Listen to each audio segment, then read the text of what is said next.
It's time to take the next.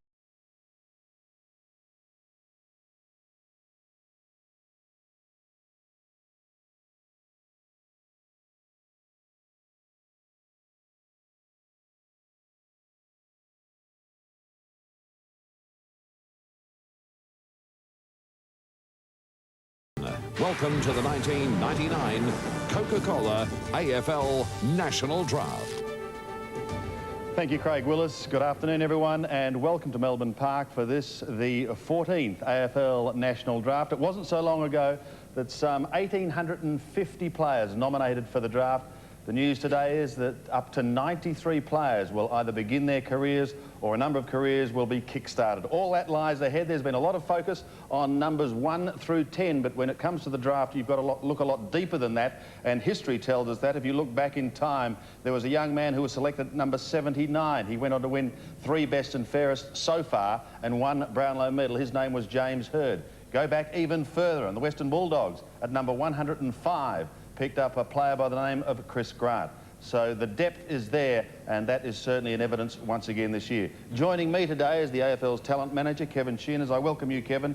Let us firstly clarify the 17-year-old rule, because there's been a bit of a turnabout. It's now gone from 17 to 17 years and 6 months. Yes, that's right, Sandy. There's been a lot of debate in the last 12 months about that rule, but it has gone to the 30th of June. So if you've turned 17 by the 30th of June, you're eligible to be drafted in this draft, and I think that's a sensible decision. It coincides with the exit age of youngsters from secondary school, and they can push on to league football or tertiary studies next year. I talked about the depth, starting out with almost 2,000 players. Realistically, how deep is the good talent? Oh, gee, the good talent, I think there's 30 to 40 there that we've listed as pretty much certainties, but another 150 that can count themselves as a possibility, I would think, and they'll be sort of hoping that, that their day to commence an AFL career commences today. Also joining us today on our coverage is one of the AFL's favourite sons in Mickey McGuan. Mick, I'm fascinated to look at the big man department. It's very rarely in a draft like this you can look down and see players the calibre of Monkhorst, Somerville, Spider Burton, John Barnes, these big men. How do you think clubs will use them? Could they be as a stopgap maybe for just for 12 months? Yeah, that's possibly a scenario that clubs will be looking at, Sandy, knowing that at the end of 2001 the lists have to be cut back by 5 players. Currently we've got a list problem of 40 players, and in 2 years' time we'll be back down to 38. So in effect, clubs have to reduce their list by 5 players. So in terms of looking for players that have had experience, I dare say a lot of clubs will go that way to maybe solve a stopgap situation. As usual, the most talk has been surrounding the number 1 pick. That is coming up shortly. But now let us commence official proceedings and welcome the AFL's Chief Executive Officer, Wayne Jackson. Wayne? Good afternoon and welcome to the 14th Coca-Cola AFL National Draft Selection meeting being held this year at the Melbourne Park Function Centre. We are pleased to welcome representatives from Coca-Cola who are present here today, along with a number of player agents who are part of the agents accreditation program. As previously advised, all AFL clubs will be entitled to have up to 8 persons in attendance to represent them at this meeting, and those names have been submitted to the AFL. Only 2 club representatives are permitted to sit at the club draft selection table and actually select the players. The procedure for the draft will be that I will call out the draft selection number and the name of the club in the order of the National Draft Selection Schedule previously circulated to clubs. Each club will be permitted 2 minutes to make their selection. Should you require additional time, you are requested to indicate to me that additional time is required, and a further 3 minutes extension will be granted. At the conclusion of that additional time, your selection must be made. There will be 4-minute breaks in between each of the selection groups in the draft. These groups have been arranged to enable, where possible, for a similar number of selections to be made in each section of the draft, details having been circulated to clubs today. I'd now like to hand over to Ian Collins, General Manager of Football Operations, to confirm some points relating to the 1999 draft. Thanks, Wayne. As you would know, you've been advised of exchanges and lodgement of documents for players that have affected the normal order of choice of players by clubs. It should be noted that the Essendon Football Club were excluded from rounds 1 and 2 of the National Draft Selection meeting due to breaches of the player rules relating to the salary cap. Also, Melbourne Football Club were excluded from round 1 of the National Draft Selection meeting as a result of breaches of the AFL player rules relating to the salary cap. In the event that any club selects a player incorrectly or not in accordance with the rules, it will lose that choice in that particular round of the draft. 4 players have been listed under Rule 5.2, which is the father and son rule. They are Jonathan Brown, Brisbane Lions, who is the son of Brian, who will use their second round draft selection, overall number 30. Shane Morrison, Brisbane Lions, son of Peter, that will be the third round draft selection, or number 44 overall. Reece Shaw, Collingwood Football Club, son of Ray, that's the second round draft selection for the Collingwood Football Club, 18th selection overall. Stephen Doyle, Sydney, son of Robert, second round draft selection, or number 26 overall. 2 players who did not meet the eligibility requirements to enter the national draft have been approved. They are Dean Brogan, South Adelaide Football Club, Andrew Merrington, St Bernard's Amateur Football Club. No players have indicated they wish to enter the draft as Category 1 players. Under the AFL player rules, players who have signed a 2-year rookie playing contract or have agreed to be retained by an AFL club as a second-year rookie are not eligible to be listed at this meeting. They may be upgraded 1 week prior to the national or pre-season draft selection meeting, or at any time during the Coca-Cola AFL Premiership season.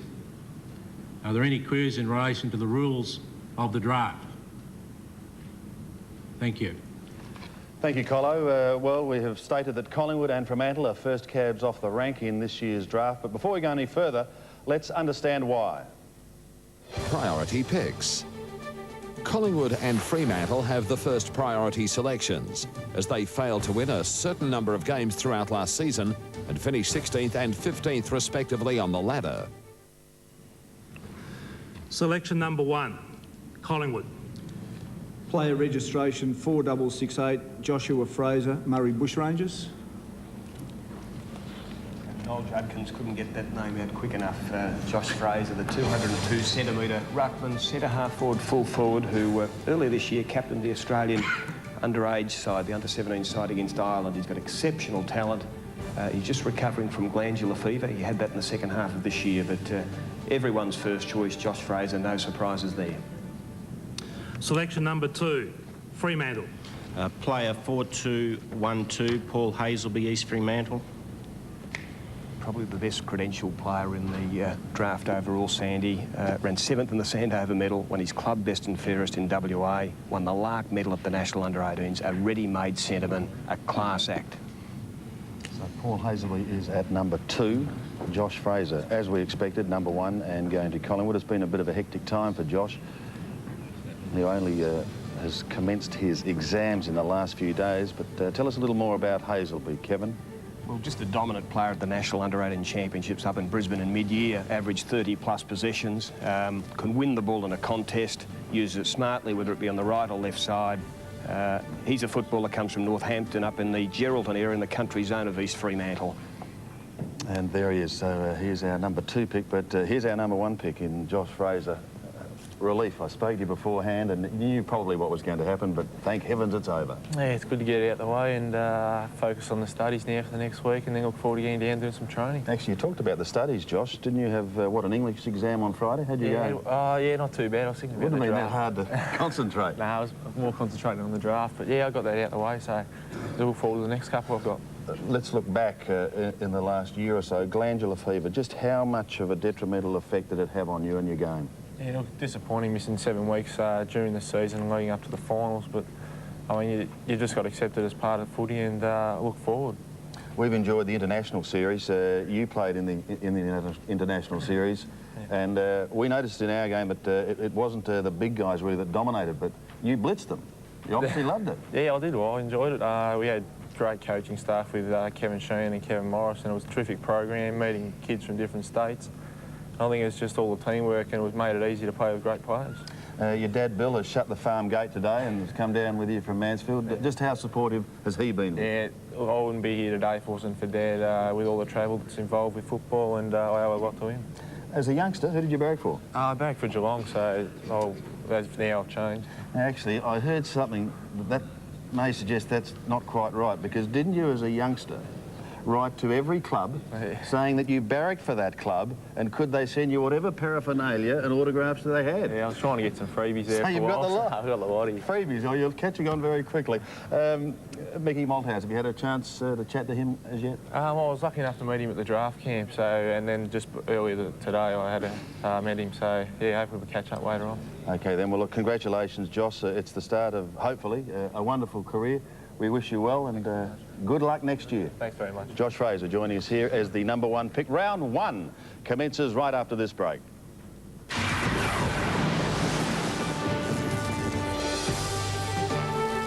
Welcome back to Melbourne Park. Round 1 of the draft to continue shortly, but there is, while these young men are about to commence their careers, there is another young man who at the moment is in Port Phillip Bay and is coming to the conclusion of what can only be described as an outstanding effort.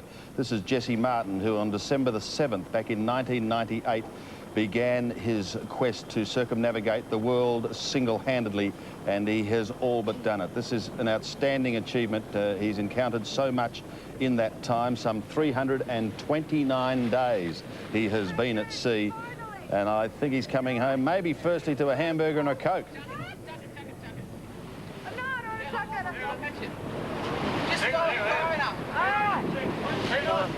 Oh, wait, I'm hanging. I'd hate to do that to you. Come on, Jess. It's nice and hot, Jessie. It's just straight off the barbie. Oh, great. And Jessie. Wow. Oh, thanks, Jess.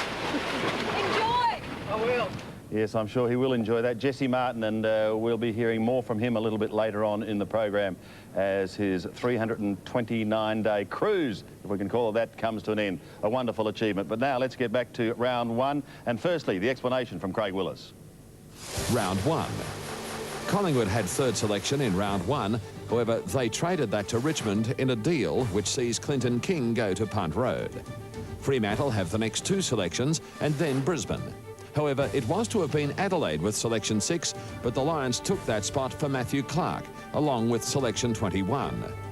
Richmond were 7th, but gave that to the Magpies, with Stephen McKee going to Collingwood. Geelong, St Kilda and Hawthorn have their first picks, and then comes selection 11, which was to have been Sydney and is now the Eagles, who swapped this and selection 41 in round 3 for Jason Ball, who's ended up with the Swans.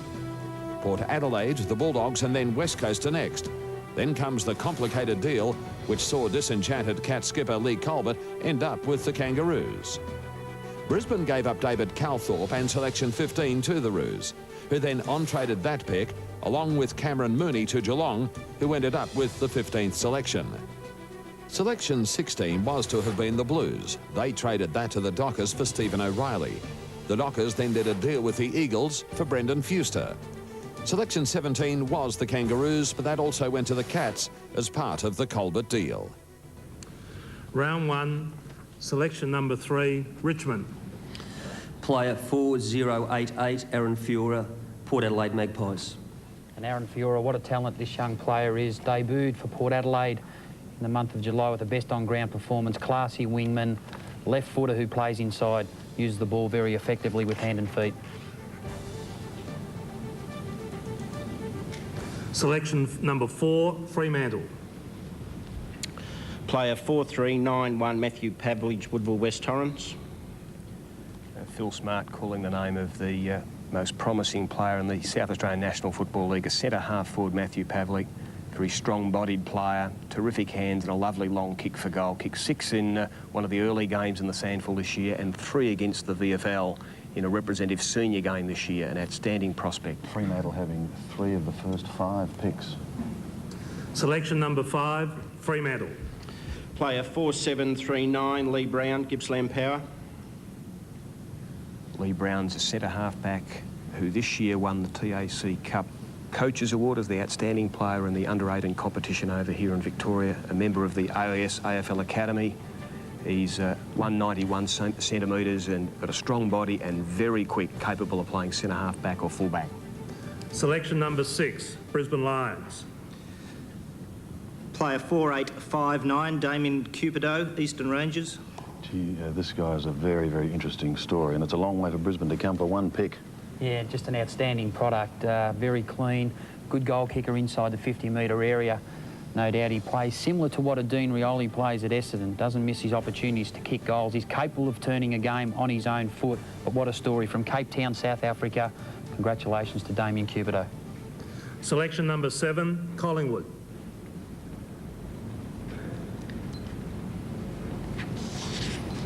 Collingwood have 8 picks today. That is the maximum amount. Adelaide 2 has 8. One of those involved in the father-son rule. Reece Shaw, son of Ray. Interesting to see here, Sandy, whether they go with a player like Brad Green. I know down in Collingwood they speak very highly of him. He is an extreme talent, multi-skilled in all aspects of sport, good cricketer. Played, of course, for Manchester United over there in England with the soccer. And no doubt he'll be a top 10 selection, and maybe Collingwood could be the choice. Kevin, have they been stumped a bit early?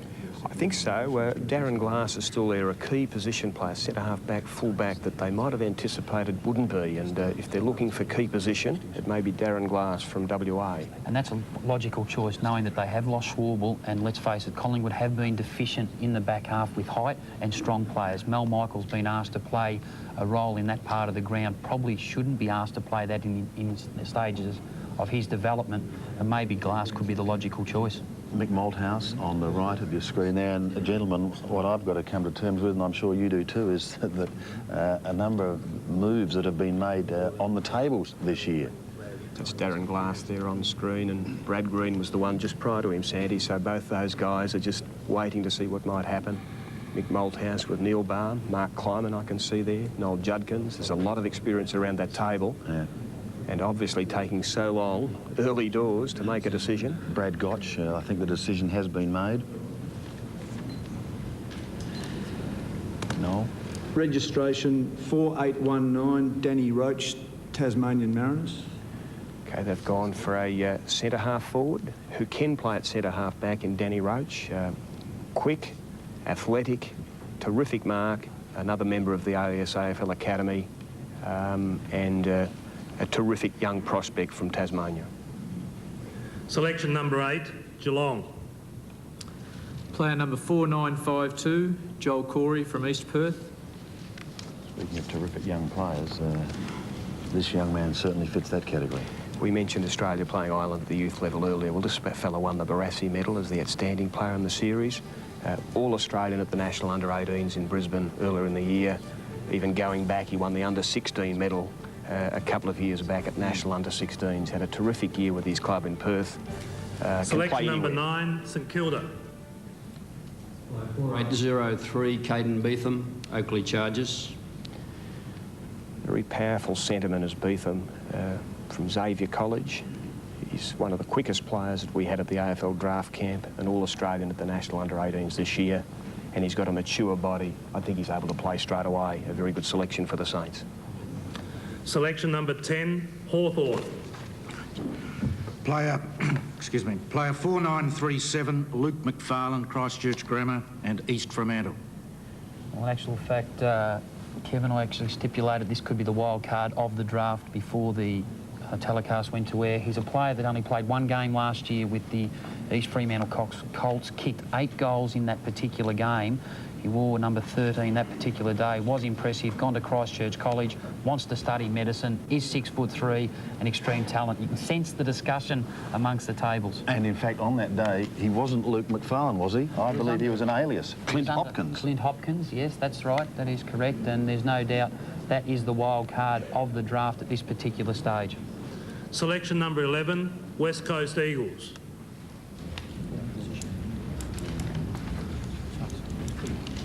We're talking about new faces, of course, Ken Judge, now at West Coast. The moves on the tables, I think, have just about outweighed the listings and whatever else has gone on. There's one player that I'd like to mention here, West Coast, knowing that they've lost Fewster and Ball to other clubs, Fewster to Fremantle and, of course, Ball to Sydney. I wouldn't be surprised to see Scott Stevens' name be brought up early from West Coast Eagles' point of view. Think about the West Coast. They've experienced people up front in Gary Merrington and Trevor Woodhouse. 4836, Darren Glass, Perth. And they've gone at home. They've gone for the close checking defender, centre-half back, full-back. He's got tremendous courage in the air. He's on the screen there, very relieved to be staying at home.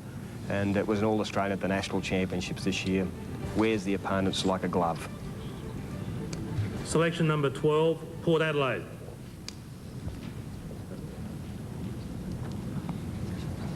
First selection for Port, Mark Williams in the screen.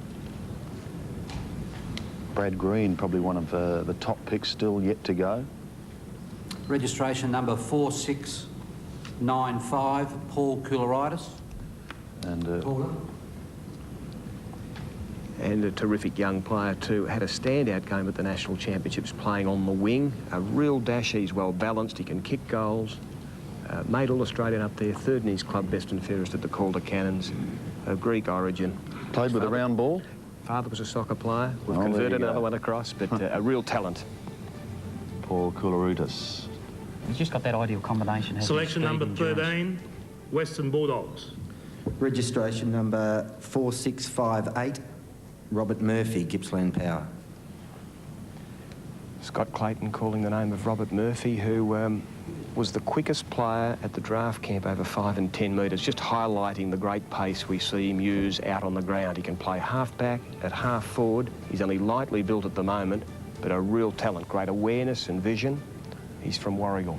Yeah, and he's one player that really holds onto the footy, and he's got terrific selection. Selection number 14, West Coast Eagles.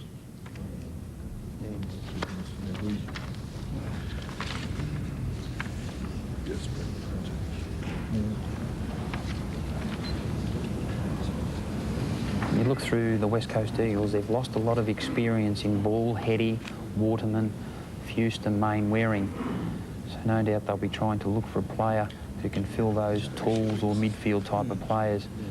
And as suggested before, Scott Stevens could be the logical choice because he is a player that really could play as a key forward and complement Cummings and also Mitchell White.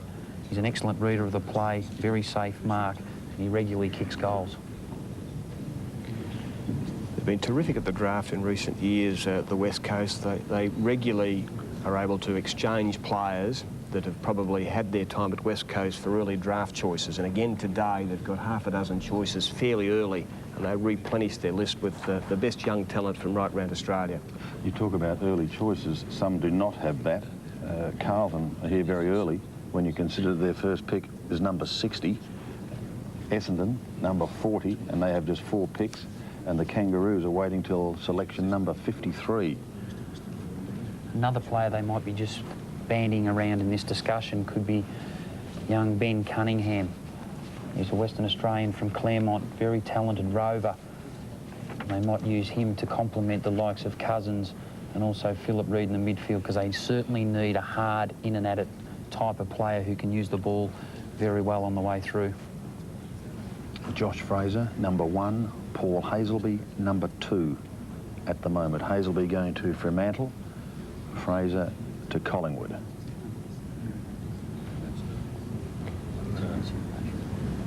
And a new group of people here with Ken Judge as the new coach. Peter German we saw in the background in the white shirt a moment ago.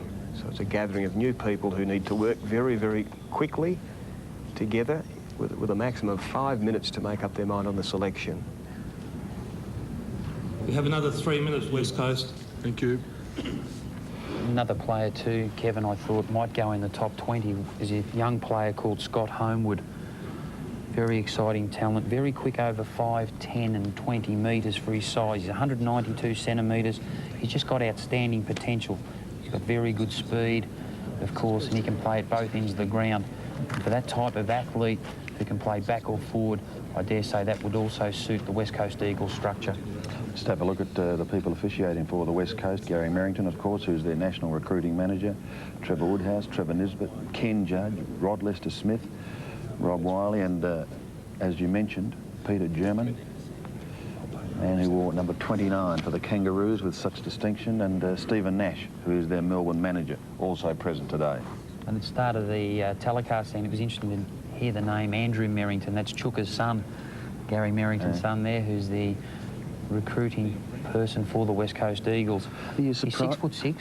Sorry, mate, I was just going to interrupt you, Mick, and ask you if you're surprised that at this stage they're are being forced to take an extension? Yeah, I just think it's just an important process, Sandy, and they just have to take the time allotted to go through every player, their balances. No doubt they would have had certain structures in place to say, well, if a midfielder goes, we might go for a tall. All those sort of scenarios would exist. But just getting back onto Andrew Merrington, he was a player that last year withdrew from the National Draft, and he actually travelled to England to play cricket.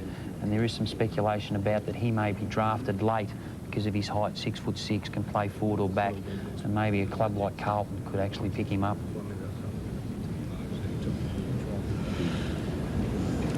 Clubs, Sandy, have different approaches to the way they prepare their lists. Some will just have a list of the best players in an order and would go to the next best player, whether it be tall or small. One more minute, West Coast. Others will have it broken up into, let's say, tall defenders, tall forwards, midfielders, and which is everyone from half back to half forward, and of course ruckman, who are very specific single position players. I would have thought either way you'd have your preferences and just tick them off as you go, but I think they've made a decision. What's his number? Once they find his number. 4824. South Fremantle. Yeah.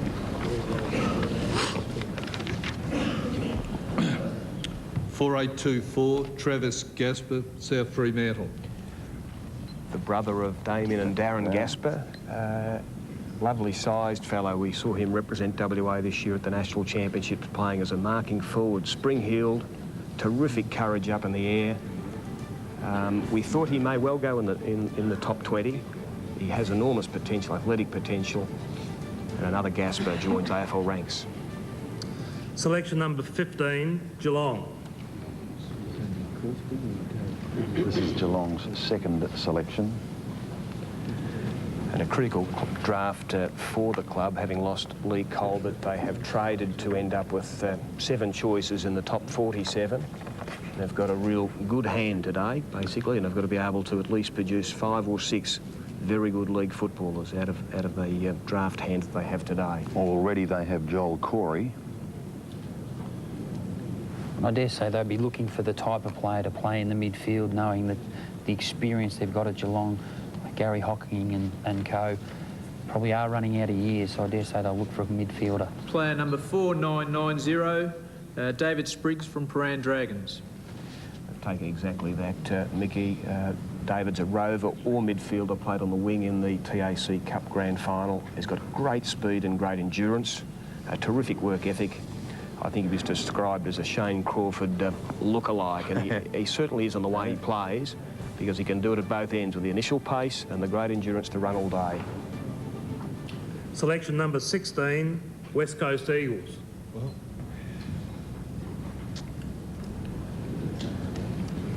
Get back to this scenario once again, Sandy, that they're just discussing.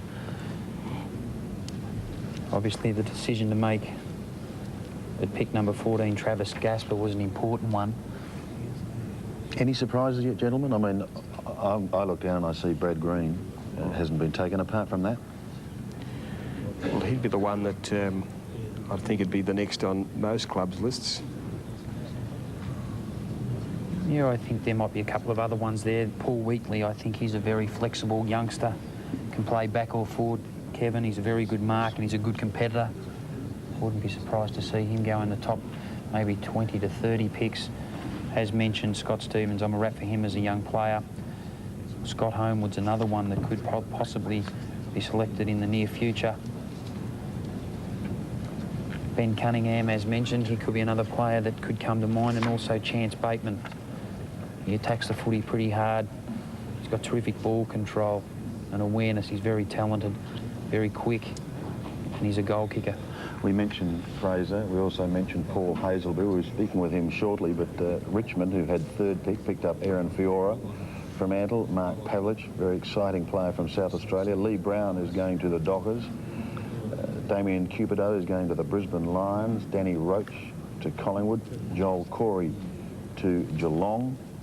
Number 9 was Caden Beetham going to St Kilda.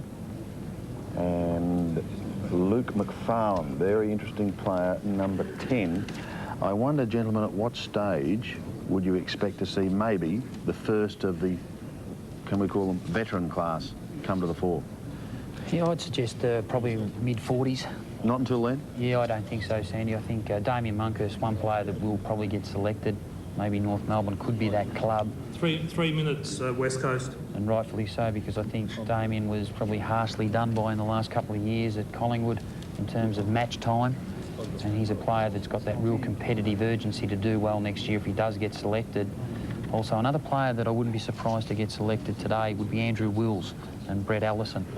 Two players who've got terrific speed, who could fill a role with a specific club, maybe Wills at a club like Richmond. Just while they're making their decision and still pondering it, I'm fascinated to see you working away here on the computer, and you're not the only one now. I know clubs are doing it as well, but just exactly what is involved. If we have a look here.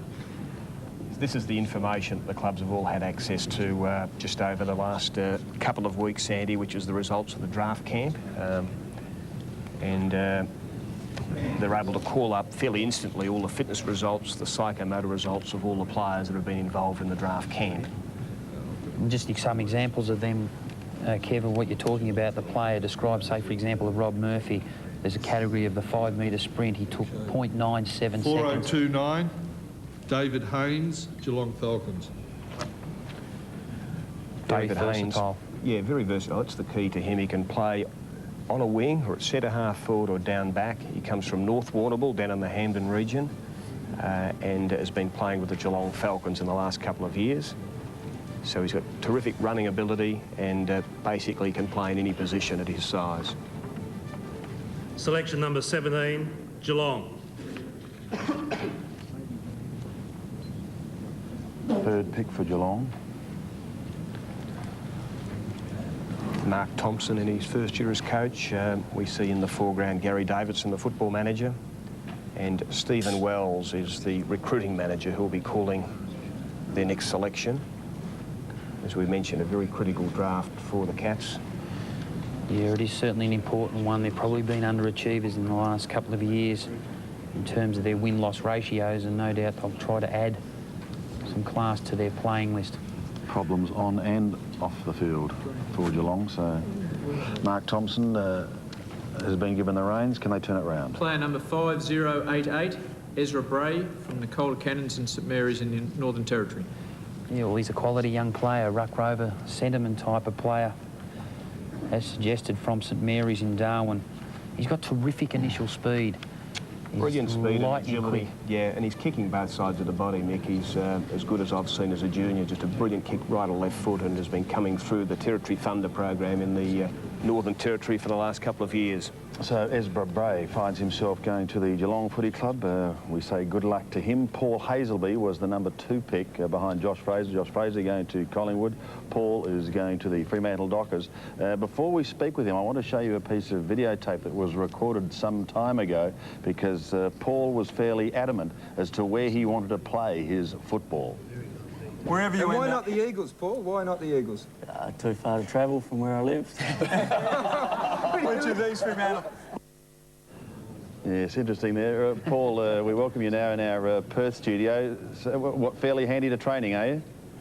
Yeah. Well, how do you feel now? Number 2 pick, you had a marvellous season, a stellar season, the East Fremantle side's best and fairest. Yeah, just relieved to get picked, and to go to Fremantle was even better. Yeah.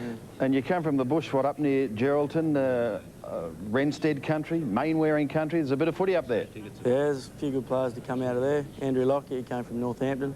That's where I'm from, so hopefully it can keep going. And how have you handled the pressure? We're having a look at you playing now. I mean, are you the sort of guy that maybe finds it a little tough and just likes to get home and the peace and quiet of it all?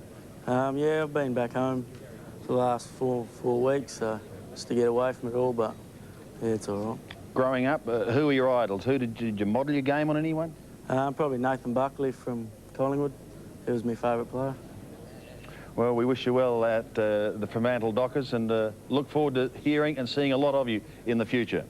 Thanks, Andy. Paul Hazelby, doesn't say a lot, but I'm sure he will produce it on the field. Round 2 of the draft is coming up on the other side of this break. Shane Crawford was selected by the Hawks as draft pick number 13 in 1991. He's more than proved his worth. Now the reigning Brownlow medalist and this year named captain of Hawthorn. Collingwood Football Club have had 2 selections. They have got their 3rd coming up shortly, and that now is in round 2. Round 2. Round 2 opens with Collingwood, who've selected Rhys Shaw, the son of Ray Shaw, under the father-son rule. 19th pick was the Dockers, but they traded that with the Demons for Troy Longmuir. Melbourne also has selection 20. Now to the 21st choice. It was Adelaide's. They traded it to Brisbane as part of the Matthew Clark deal. The Lions then traded that pick with Sydney for Stephen Carey. Selections 22 through to 25 are all straightforward. With selection 26, Sydney have taken Stephen Doyle under the father-son rule. Selection 27 goes to Port Adelaide. 28th pick was the Bulldogs, but they traded Brett Montgomery and the selection to Port Adelaide for Nathan Eagleton.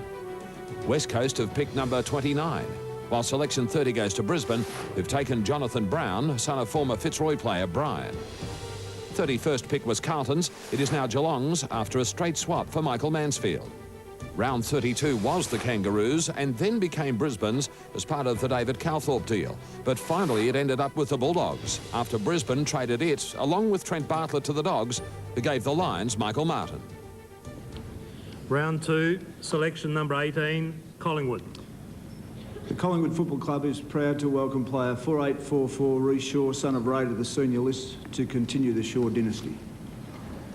And it certainly is becoming a dynasty, isn't it? With Ray, Tony and now young Rhys. And of course Neville have played at Collingwood 40-odd senior games, but Rhys Shaw, as you can see on screen, very good speed, used the ball well, played a bit of footy at seconds level this year. There he is on screen, an exciting talent, and great to see him at Collingwood. Selection number 19, Melbourne. Player 4211, Brad Green, Tassie Mariners. Well, that's interesting.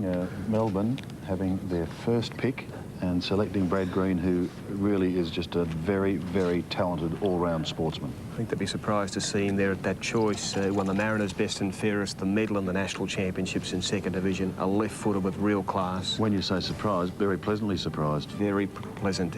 He tried out with Manchester United as a soccer player. He's captain Australian youth side in cricket. He's a multi-talented sportsman, only played a couple of years of footy. He's a steal at this choice, I think, Sandy. And they've got another one coming up Selection now. number 20, Melbourne.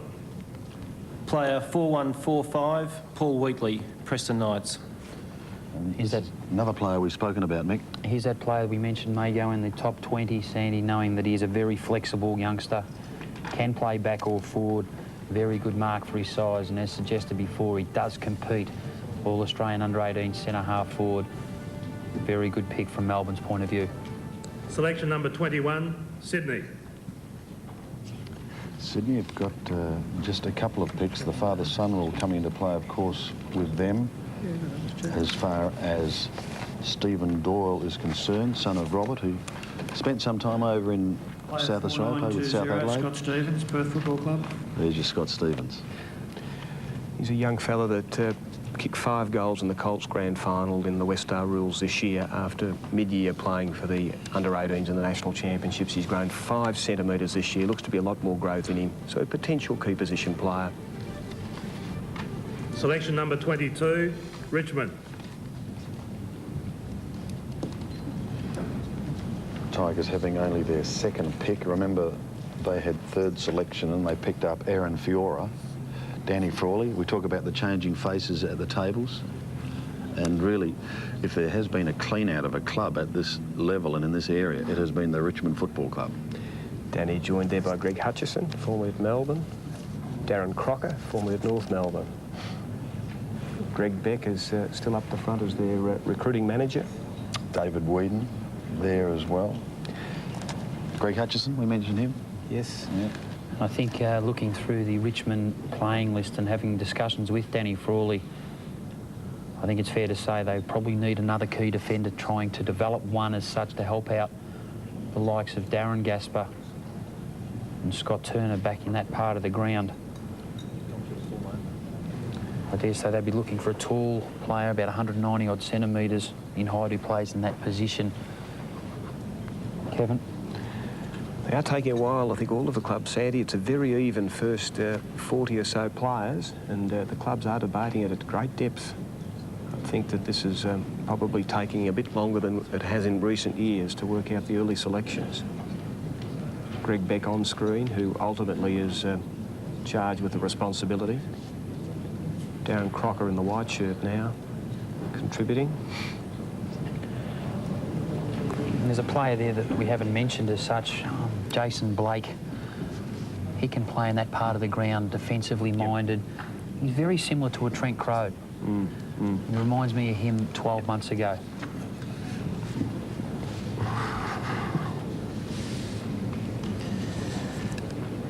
Player 3960, Ezra Poyas, Paran Dragons. Ezra has been on the screen quite often in the last 10 minutes. He captained the Victorian Metropolitan side this year, made All-Australian at National Championships, kicked 5 goals grand final day at the MCG for the Paran Dragons, and football is his life. He was waiting for this moment. Keen to do well, minimum. Wants to play 200 games. Well, you've got to aim high, I think, That's Sandy. great. Win That's a Brownlow, great. yeah, that's ambitious, fantastic. and that's terrific to see that in a young kid who's really aspiring to be the best he can possibly be. And congratulations to Ezra. Brad Gotch said life, football is his life. That's great to see. Selection number 23, Geelong.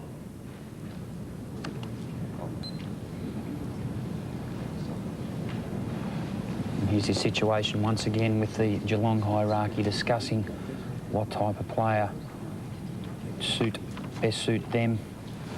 They have got a chance, Mick, haven't they, to really sort of cement something for the future when you think that they've got 5 of the top 31 selections. And you look at the depth this year, I mean, we can go well into the 40s for very, very good young talent. Yeah, that's a valid point, Sandy, and as Kevin Sheen suggested earlier, that could be the scenario.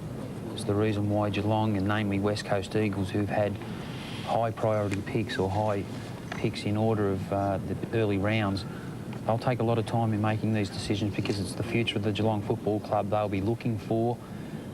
No doubt they'll be looking for some quality young players who could possibly be 10 to 12-year players and replicate the likes of the Gary Hockings of the Geelong world. Tell you what, Mick, it's interesting too. I mean, you look at dynasties that sort of begin under coaches, and I'm talking about... Barassi. Well, Barassi for one. Hafey. Tommy Hafey, and in later years, Alan Jeans at Hawthorn. But now you've got to add one to that, and that's Kevin Sheedy with Tim Watson, the Danaher boys, Robert Shaw, who spent time at Adelaide and is around the table here today, and of course this man, Mark Thompson. Yeah, and Mark Harvey's another one. Yeah. Probably you could bring up. He's not far away. Exactly right. So there he is on the Essendon table with Terry Danaher, who we're delighted to be able to report today is not wearing shorts. A la grand final day, is that what you're suggesting, Sandy? That's just TD as a person. Nice and morning, laconic. TD, just having a little wave. Yes. Terry loves his footy, he's passionate about it, real man's man, and it's great to see him here with the Essendon hierarchy. But Mark Thompson taking a lot of time in making this decision, it being pick number 23 in the Coca-Cola National Draft. 3 minutes, Geelong. I'll throw in a couple that might be considered in this sort of area, Sandy. We've got Ben Cunningham, a half-forward flanker with terrific pace and goal-kicking ability from Claremont. Corey Enright's a bit of a smoky. He's still playing country footy in South Australia, the Eastern Air Footy League. He won the male medal as the best and fairest player at the senior level this year, and his club best and fairest with Kimber Districts. And he's played some games at Port Adelaide, so he's a player that would expect to be drafted in the next little period. Yes, the Enright name synonymous with footy over in South Australia. Robert Enright was a nuggety little back pocket player for Port Adelaide for a number of years. Also joining us here today, speaking of former players, and it's nice to see him come across the border once again. We have boundary riders normally. Well, today we've got a table rider in Bruce Abernathy. Welcome, Abba. Yeah, thanks very much, Sandy. And as you were talking about Port Adelaide, Aaron Fiora very early picked up there by Richmond, number 3. Very exciting young player. I have watched him play.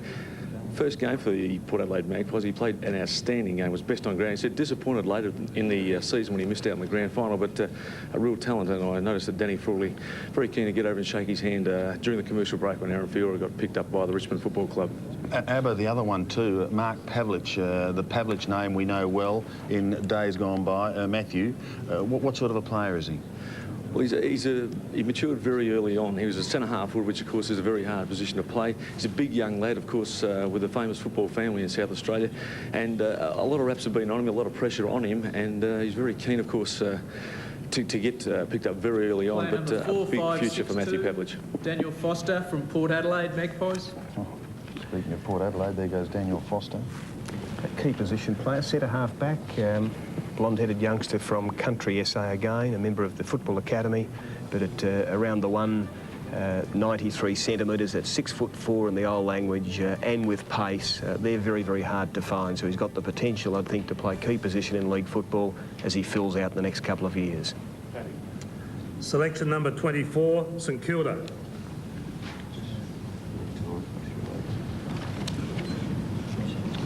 Saints have had just the one pick to date.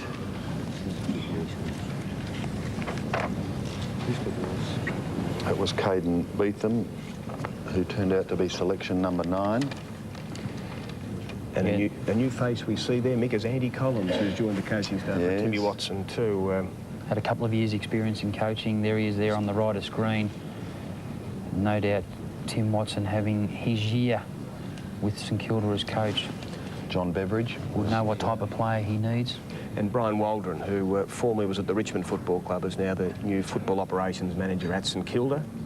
Just appointed the last month or so, taking up his position, has been watching these players in recent months in his role as a player. A lot of seats on the old merry-go-round, aren't there? A lot of seats. And you just look at St Kilda's list.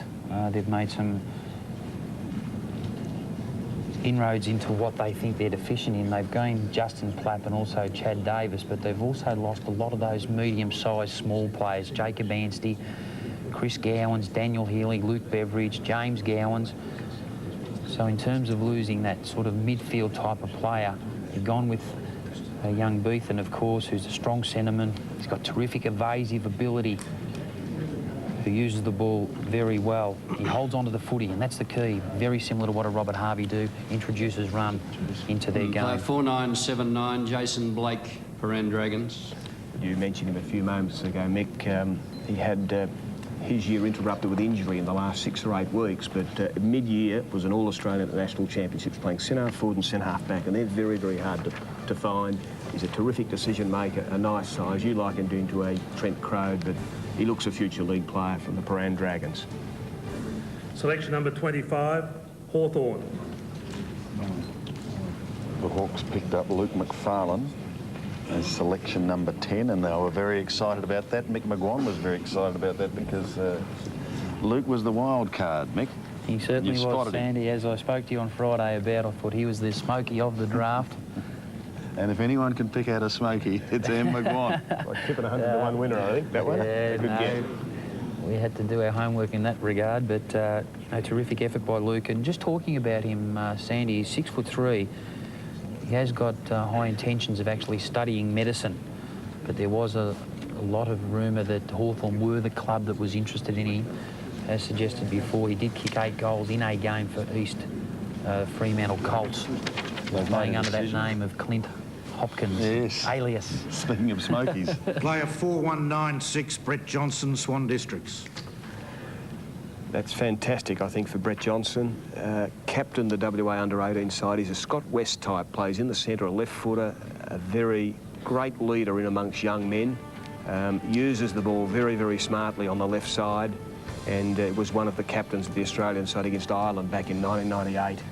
It's Brett on screen. Wonderful to see him join the Hawks. Yeah, and we say good luck to Brett Johnson. It's John Hook. Selection number 26, Sydney. Player 5110, Stephen Doyle, South Adelaide Football Club. Well, this, of course, Stephen goes to Sydney under the father-son rule, his father, Robert. And he's a terrific player, Sandy. He's no doubt got magnificent kicking skills for a tall player. I think that's the reason why he's liked by the Sydney Swans. He's 204 centimetres, father-son rule. He's very, very good one-touch player. Strong one-grab mark. Selection number 27, Port Adelaide. Just the second pick for Port. Sandy, the only ones moving quickly at this stage are the father-sons. I think every other selection heading back to the picture, to the huddle. You're being a bit unfair. I think Carlton are moving very well, and so too the Kangaroos, because they're having trouble with the scorers. But their time will come. Kangaroos having their first selection at 53, Carlton at 60. Of course, Kangaroos paying for Lee Colbert, Carlton going for the old brigade, and we'll talk about that a little bit later on. When I speak of that, I'm speaking, of course, of O'Reilly and Mansfield, who they have picked up. Heading up the port table are Alan Stewart, their recruiting manager, and Chris Pelchin, their Victorian-based manager. So they're heading up the table. Chris Pelchin on screen now, looking at the laptop. Computer. Now, this is interesting. Is he going to be looking at form, maybe at draft camps? Is he looking at what players can do, who's still available? What is it? Yeah, well, it'll probably be a combination of all those things, Sandy, but talking about it earlier, you can just look up a player, and I think Port Adelaide are one club that really look for that combination of speed and endurance, knowing that the direction the game's going.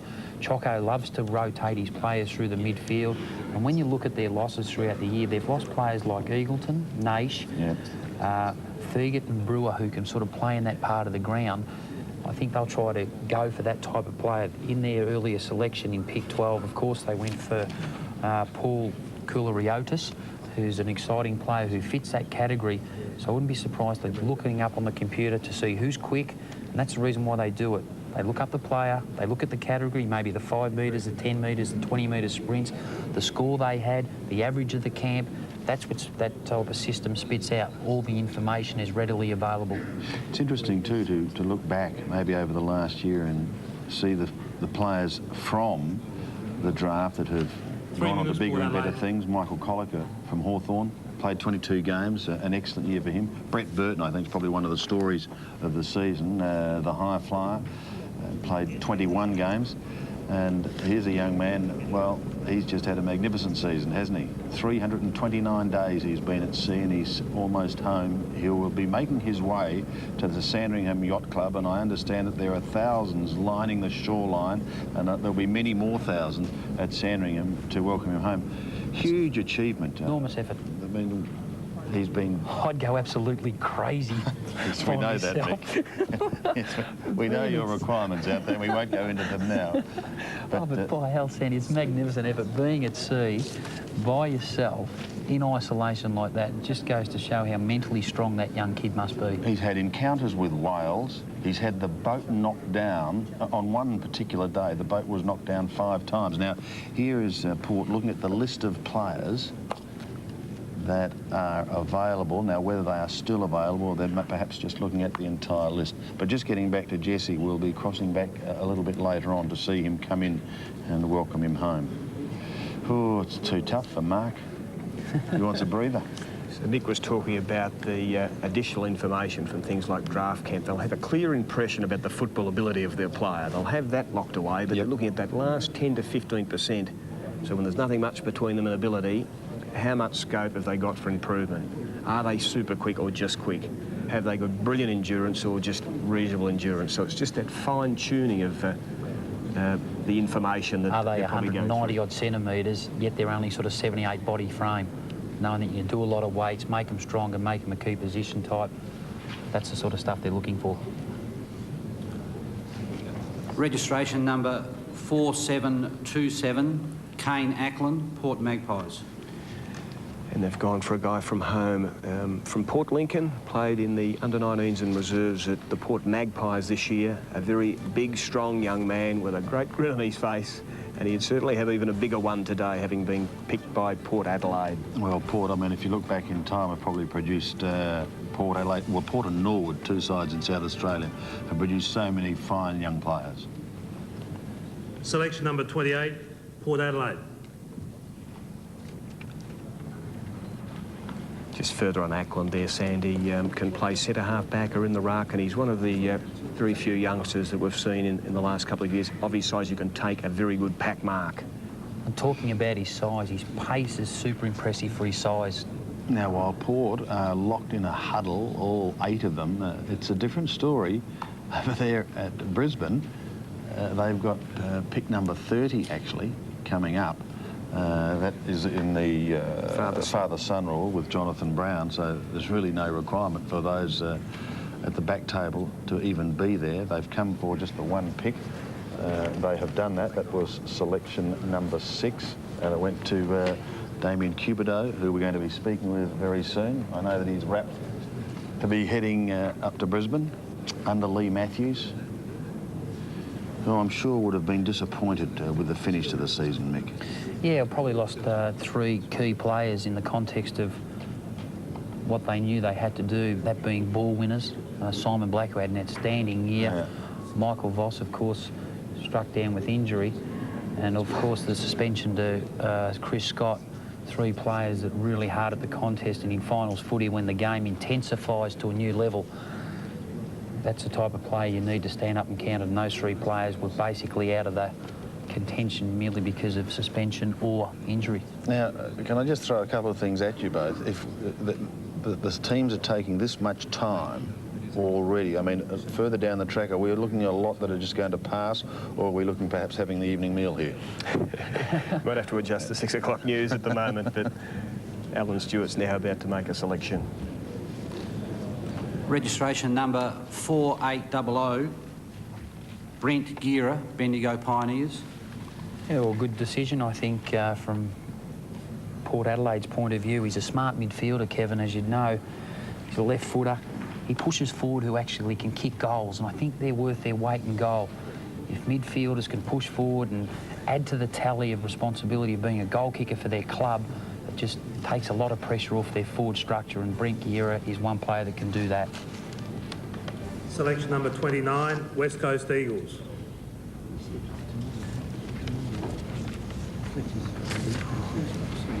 Next, do you think of selection number 29 and the calibre of player that may be picked up? Wayne Campbell of the Tigers was selection number 29 in the draft back in 1989, and he has turned into a champion player for the Richmond Football Club. Well, you talk about some of the bargains that West Coast have actually picked up in the draft system. McIntosh, Heady. Ashley McIntosh, picked number 112 in 89.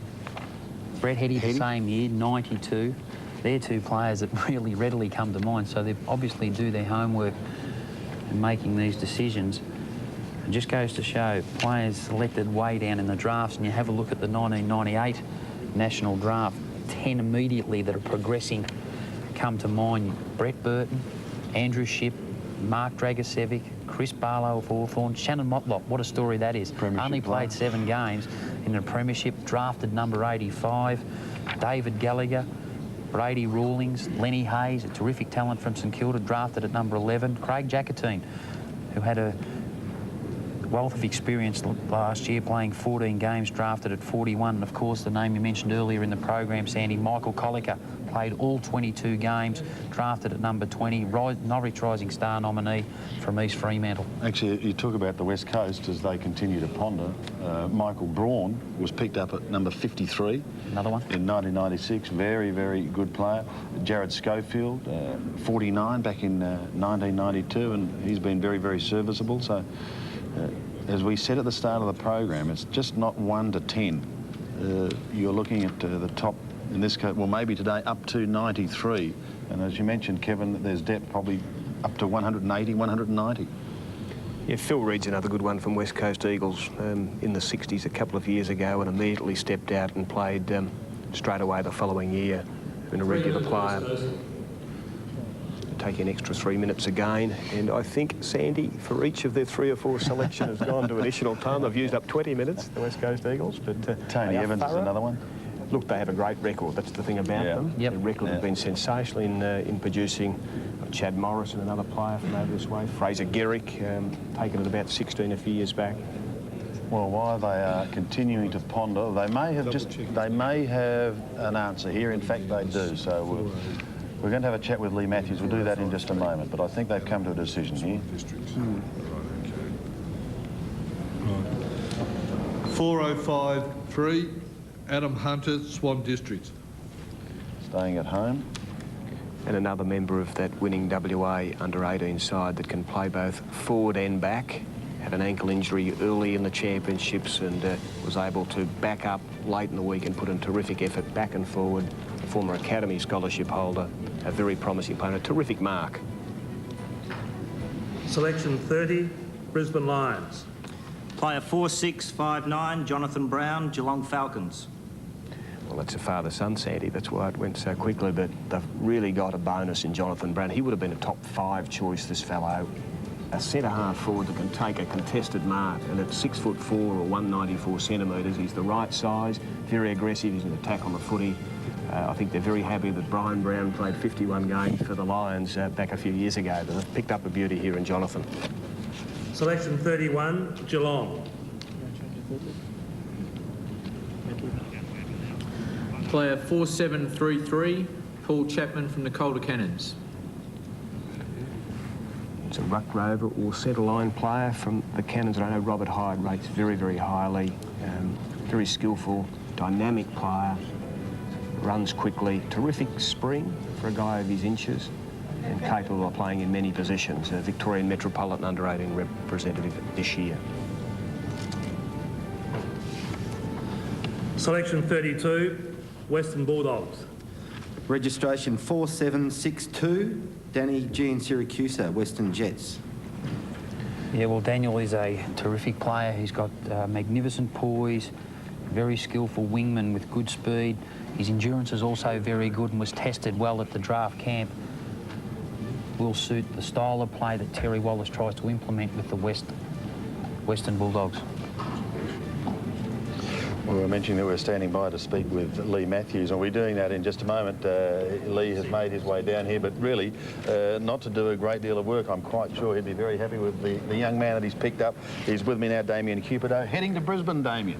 Yeah, it's fantastic. What's your reaction? What was your first reaction? Oh, it's a relief, I suppose. It's all over. I've been waiting for a very long time for this to happen, and it's fantastic that I'm going there under Lee and the Lions, and exciting things are going to happen up there. You're an amazing story in sport. We're having a look at you playing now. When did you start to play the game? When did you arrive in Australia? Oh, I originated from South Africa in Cape Town. I came over in 1988, and yeah, just flicked on the tally, and there was Aussie rules on the, and just jumped into it and just progressed from there. Did you pick up a side? And most people that come to Melbourne, the first question they're asked is, who do you follow? Who did you follow? I did follow Essendon. You followed Essendon? Yes, I did. Right. So. And idolised who? Oh, I've got to say Michael Long. Right. So having said that, do you try and model your game on a player like Michael? Yeah, I'll try and take bits and pieces out of his game and sort of put them in mine and implement his style a bit. So, yeah, I'll look up to him. Well, look, he has been known to dash out of the middle on the MCG on that one day in September and rip through some sensational goals.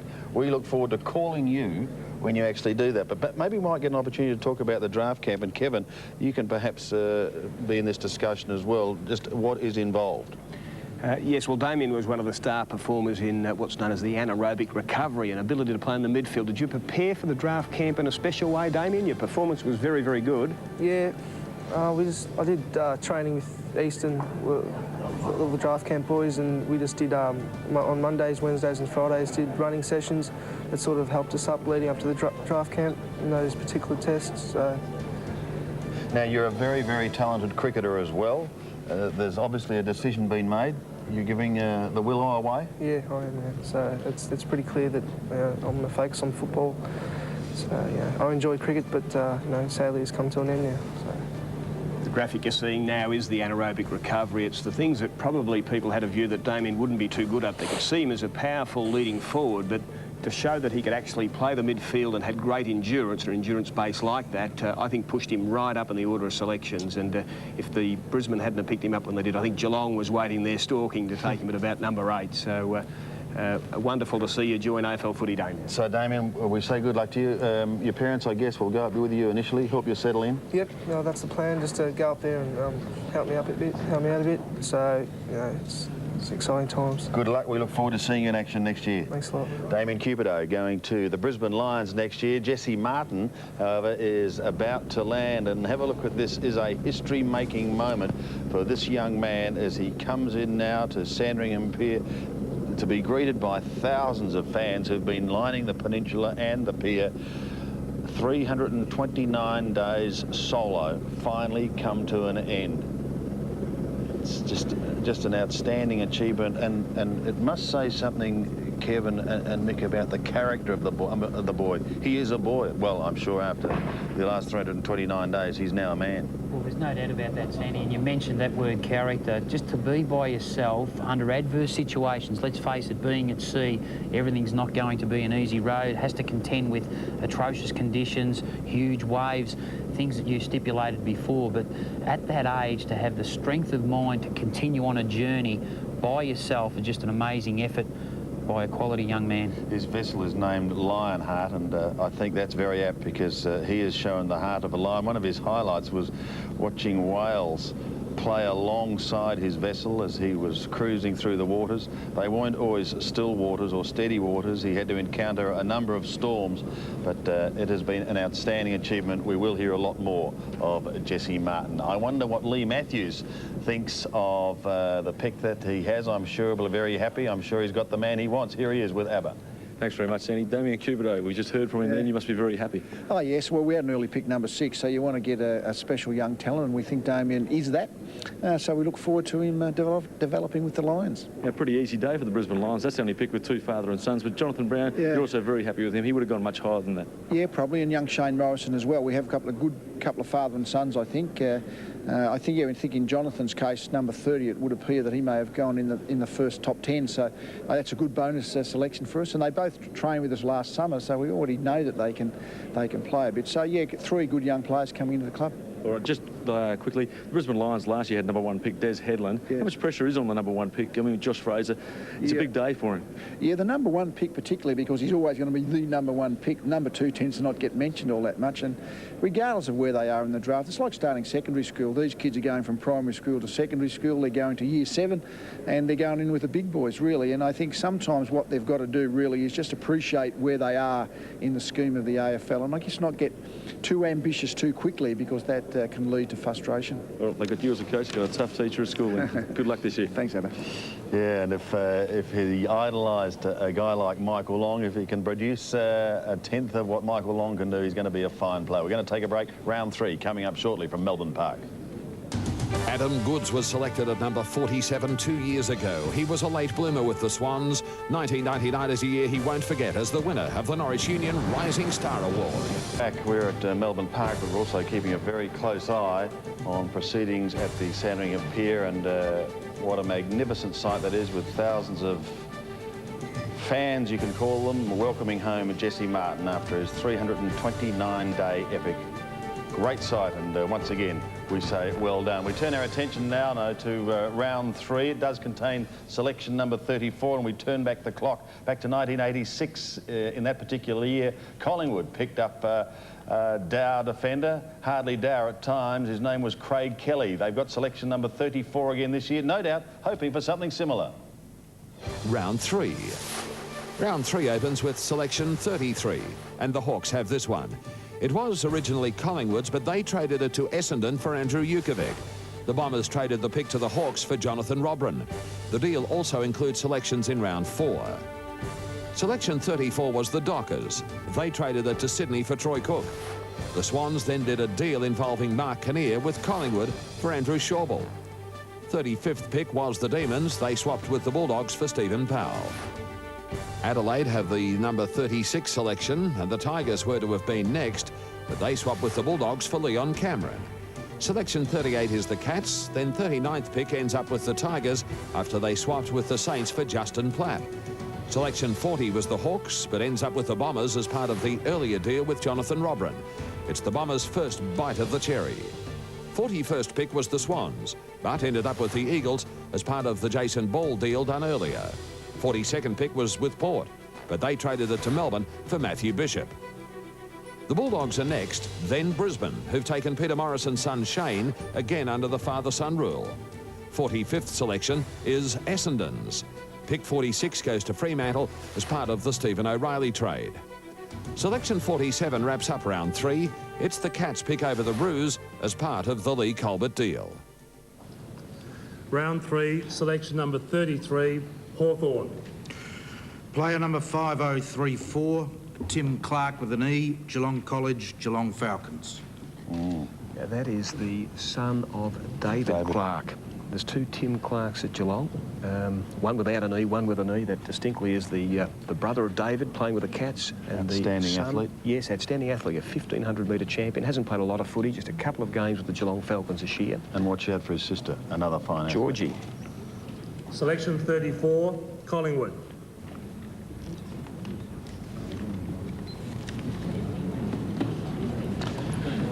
President in attendance, anxiously awaiting the outcome, and if you've just tuned in, Josh Fraser on the right. Registration 4949, Leon Davis, Perth Football Club.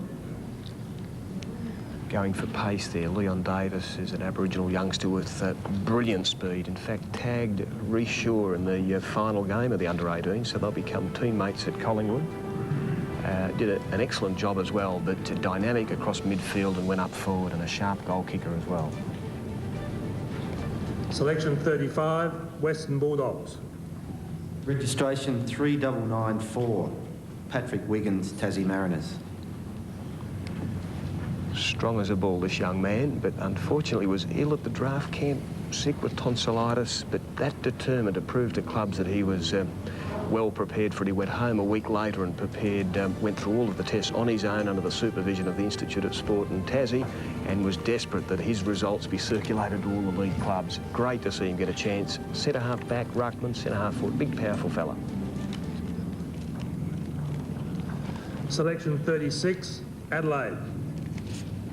Gary Ayres, of course, moving camp now with Adelaide.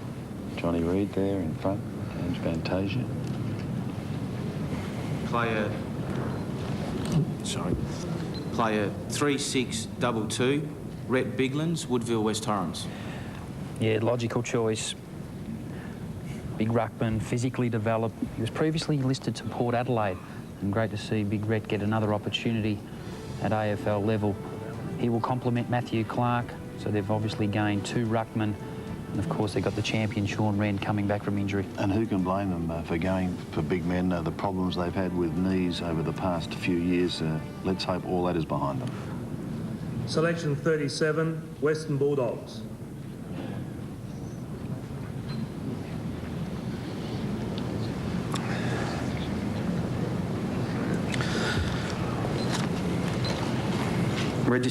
Registration 4028, Mitchell Hahn, Northern Eagles.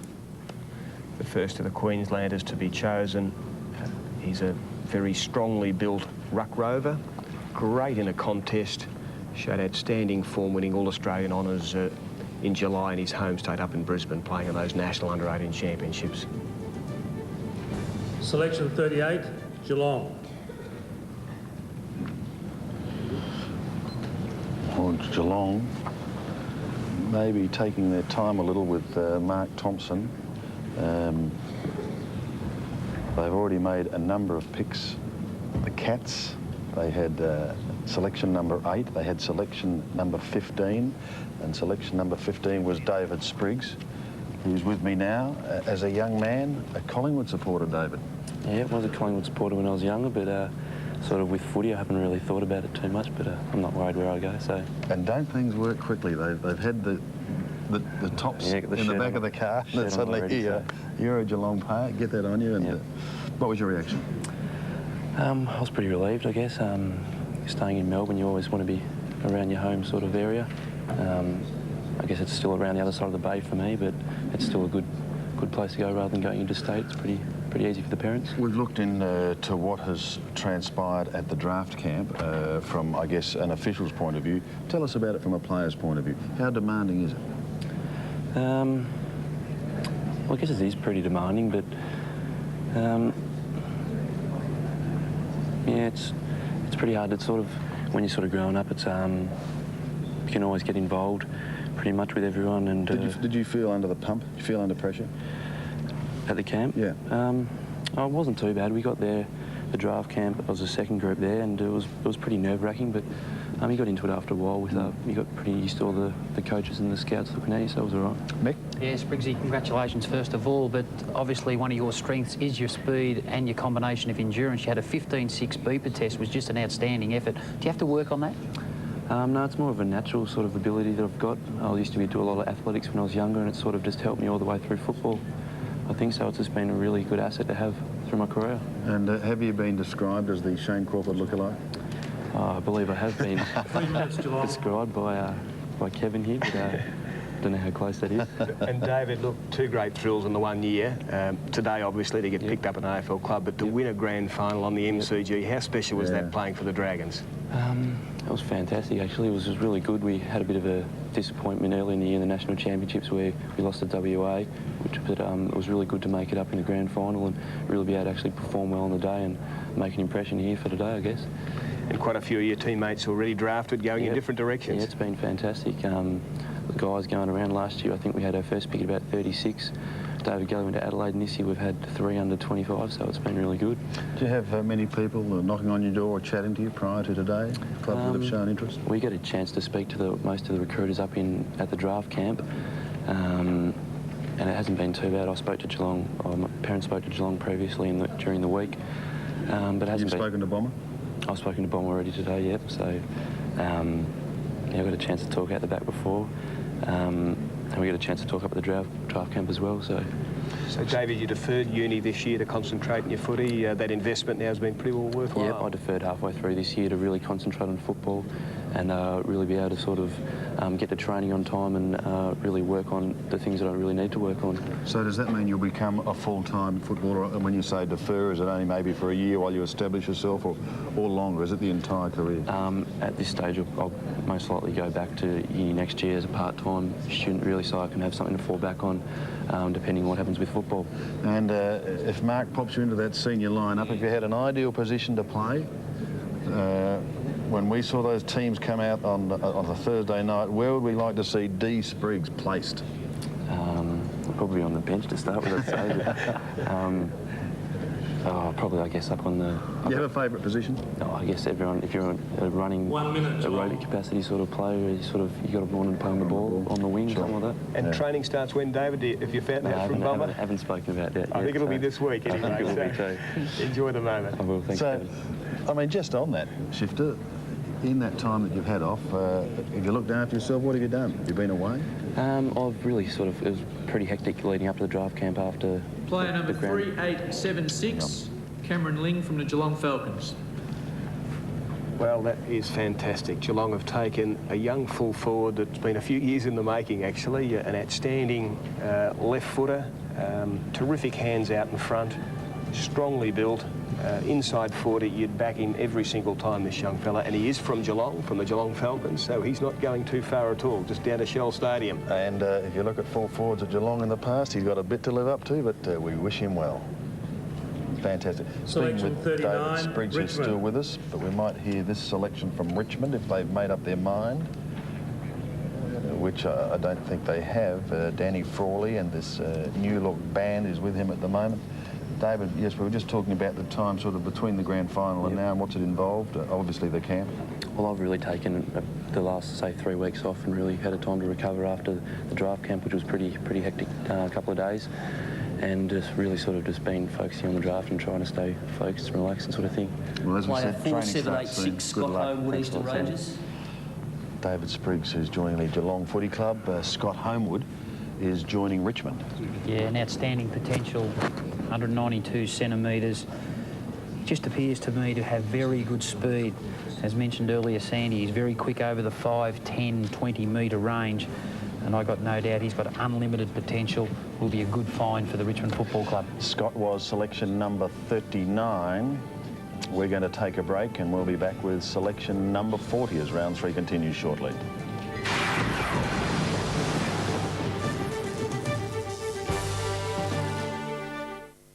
To Melbourne Park as we continue round 3 of the Coca-Cola draft for 1999. We're up to selection number 40, so that means the Bombers' long wait is coming to an end. The Kangaroos and Carlton still yet to make their first choices. Wayne. Round 3, selection number 40, Essendon. And it has been a long wait for the Bombers. They've seen the best young talent available taken from under their eyes.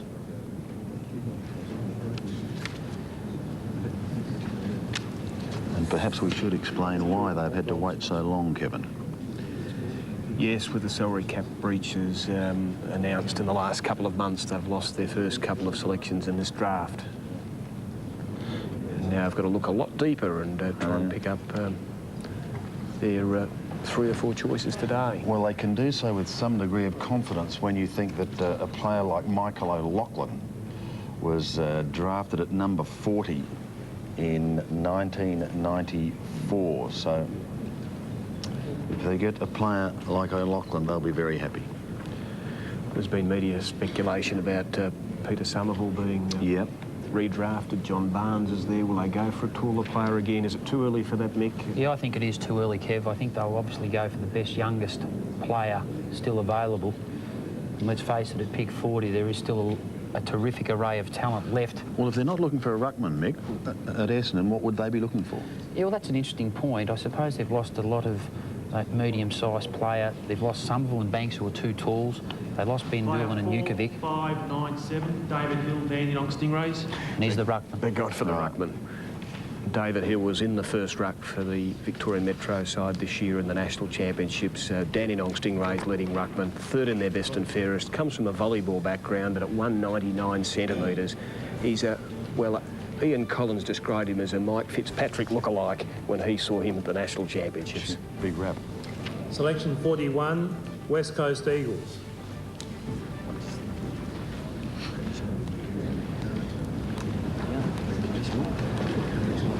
Well, we'd have to say we'd be surprised if the West Coast Eagles made an abrupt announcement here, because they've certainly taken every second of their allocated time available so far today. With all of their hierarchy, Trevor Nesbitt, their Chief Executive Officer, is in the middle of the group as well. So from their coach to the recruiting manager to all their assistant coaches.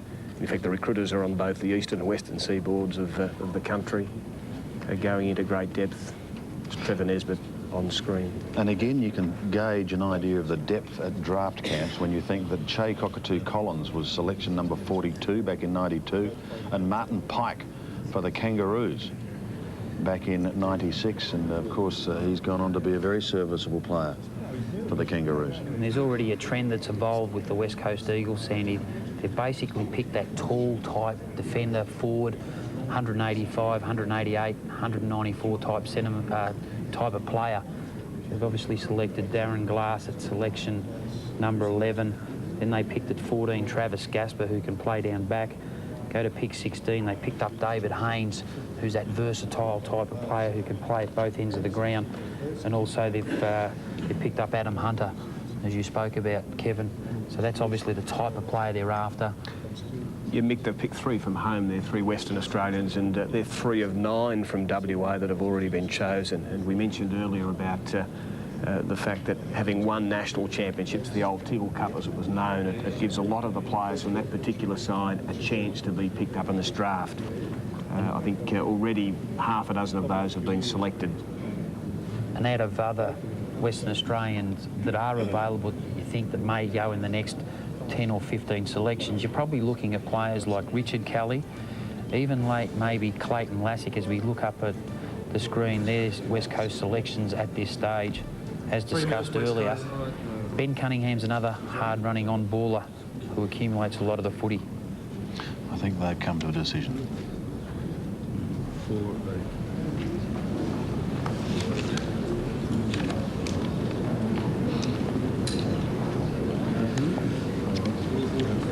4825, Kane Munro, Bendigo Pioneers.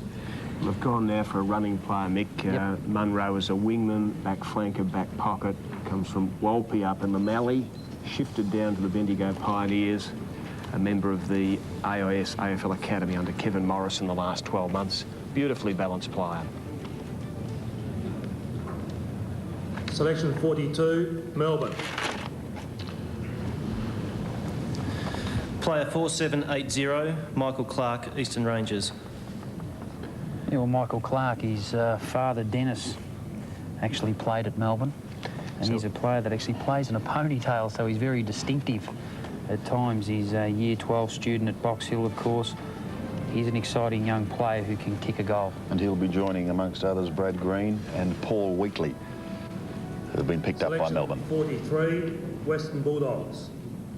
Registration 4783, Lindsay Gilby, Eastern Rangers.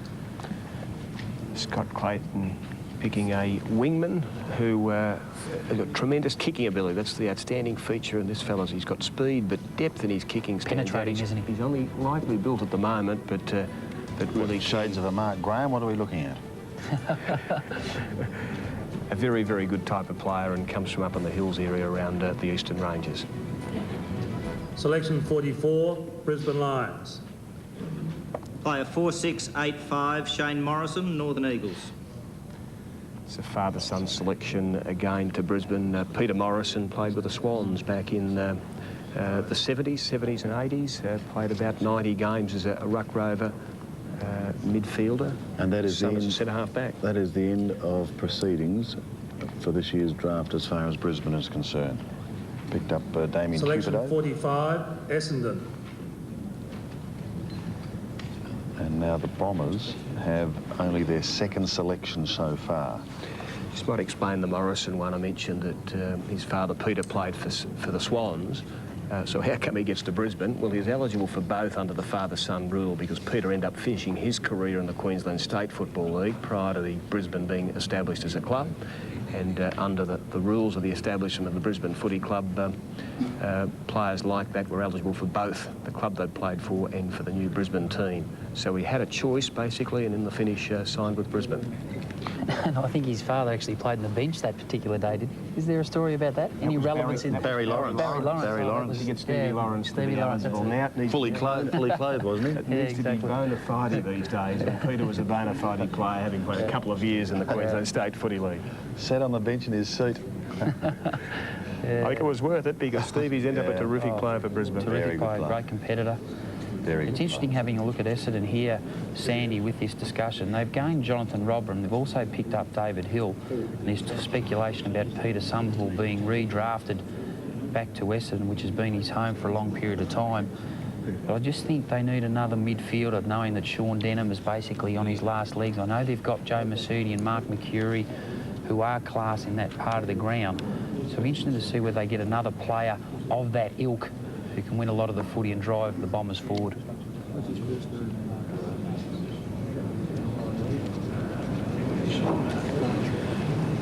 And there's the master, deep in his thought process. I'd love to know what he's thinking at this current time. So would a lot of people, I think. There's no doubt about that. But he's just, he's always tried to have 2 or 3, maybe 4 real tall players on his list. You look back through the history of his coaching, he had the 2 Madden boys, of course. He had Somerville, Matthew Banks, who's been delisted. Is he going to get Somerville back now? 3 minutes, Essendon. Which is number 5024. I don't think they're going to require the 3 minutes. Player 5024, Marcus Pickett, Port Adelaide Magpies. The brother.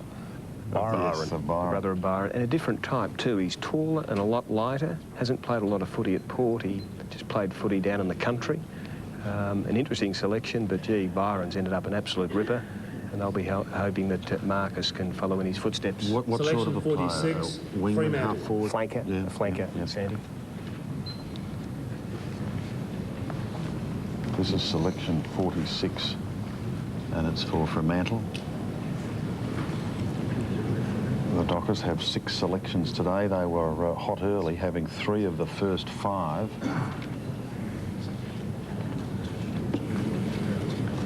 It's Ben Cunningham on the screen, and he's a very nervous Ben Cunningham, still waiting to hear his name called, and it can be a very, very tough day whether you're in a studio or at home. I know some young fellas are at home but in a separate room from the family, just sort of waiting for the moment when their name may bob up. So a very, very tough period for players. Certainly at the end of today, if you're not called out, there are other opportunities. It's not the be-all and end-all because there is a rookie draft, there's a pre-season draft, all these opportunities in the future for players. Looking at Wayne Hughes there on the screen. Yes, and Damien Drummond. Here's Jesse. It looks as though that's his mum there in the white suit, and there she is welcoming home her son finally as he steps onto terra firma after 329 days. Welcome home, and back now to Fremantle, Damien Drum, Wayne and co. still pondering. And there is a lot of pressure on these decisions. I'm going to ask you here, Meg and Kevin, now Drummer's having a fair bit to say. We've seen Sheedy having a fair bit to say. I mean, is this a time when the coach is asking questions? Is he recommending? What's he doing? There's no doubt about that, Sandy, knowing that clubs now employ recruiting people to actually go out and scan basically Australia for the best young talent. Coaches would go there with the preconceived idea where they believe they're deficient. That's the reason why they've gone through their list. And let's face it, Fremantle have wielded the axe this year. They've wielded 12 players off their list of last year. Stuart Anderson, Chris Bond, Michael Clark, Daniel Hargraves, Peter Mann, Stephen O'Reilly, of course, is going to Carlton, Michael Brown, Matthew Burton, Tony Delaney, Andrew McGovern, Daniel Parker and Andrew Wills. There's not a real sort of pattern evolving out of those particular players that have been delisted. But this is an important decision because there's rumour has it over in Perth. Drum is under pressure. His first 6 weeks, depending on how successful he is, could decide his future as a coach. Gee, yeah. And he'd be saying, well, thanks for that pressure. But it is a reality. Yeah, yeah. Very difficult, though, when you're virtually cleaning out a club, Mick, isn't it? And starting again. Player 4866, Adam Butler, Murray Bushrangers. Gone for pace and run from defence on this occasion with Adam Butler. Nice size, terrific athlete, got great depth in his kicking. We've seen that for the Murray Bushrangers and for the Victorian Country under-18 side. Another that's pushed through the Football Academy. I think that he'll do well on the hard grounds over there in Perth. Selection 47, Geelong. This is the final selection in round 3. Sandy, another player of interest may be Bill Nichols. Well, let's see if they're going to read him out now, because I think they've come to a decision, Mick. Player number 4387, Corey Enright from Port Adelaide Magpies. Hard worker. We mentioned him earlier. He's just playing in the Eastern Air Footy League in Country SA. Won the male medal as the best player in that competition. His club best and fairest at Kimber Districts. Just played a handful of games at Port Adelaide. A very promising midfielder. There he is, 18 years of age, Corey Enright from the Port Adelaide Magpies, arguably the most successful club in football in this land. The talented Ruck Rover is going to be getting a start with the Geelong Footy Club. We're going to take a break here at Melbourne Park. We're at the halfway mark, just about, of this year's Coca-Cola AFL Draft. Back with more shortly. Of this year's AFL Draft, Josh Fraser has been the #1 pick going to Collingwood. The Kangaroos have paid a hefty price for Lee Colbert, but their first pick is coming up shortly in round 4. Wayne. Round 4. Round 4 opens with selection 48, which was Collingwood's, but went to Essendon as part of the Andrew Jukovic deal from round 3. The Bombers on-traded that selection with the Hawks, again for Jonathan Robran, as part of an earlier deal. Selections 49 through to 52 are straightforward. Then we come to pick number 53. This ends up with the Kangaroos. It was Geelong's, but is part of the Lee Colbert deal. From selection 54 through to 61, there are no deals, and it's in the predetermined order. Round 4, selection 48, Hawthorn. Player number 4725, Chance Bateman, Perth. A brilliant wingman, this fellow. Great pace, goal-kicking ability. We saw him again at Nationals kick a couple of absolute rippers, one that probably turned the game late in the final of the championship. He had his debut year in the West Star Rules this year and even made the representative senior squad early doors. Selection 49, Fremantle.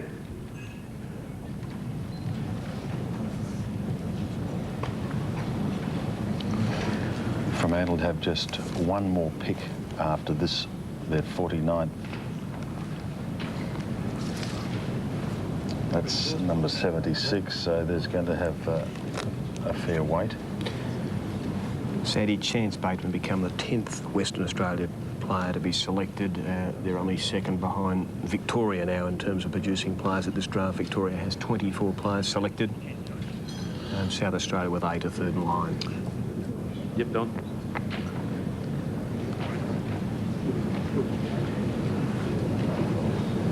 Just while we're waiting for this decision to be made, I think Bruce Abernathy is table riding at the moment. Let's go down to Abba. Yeah, thanks very much, Sandy. And with me is Ken Judge, new coach of the West Coast Eagles. And Ken, I have to ask you, Travis Gaspar, one of your selections, a Western Australian boy, as a player, you travelled interstate, and as a coach as well. How important is it for these young guys to stay in their home state? Oh, look, I don't think it's absolutely paramount, but I think it's always an advantage as a younger player that the opportunity to sort of remain in the home environment and in I suppose the environment they've been brought up in is, probably makes life a bit easier for them. Some players adjust easily, others find it difficult. And, we've taken 3 West Australian boys today in the draft, and I'm sure they'll all be extremely happy with the fact they're going to be able to stay in Western Australia and have a chance of playing AFL football.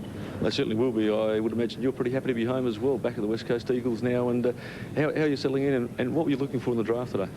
Oh, well, look, I'm certainly pleased to have been given the opportunity to coach West Coast and returning back home.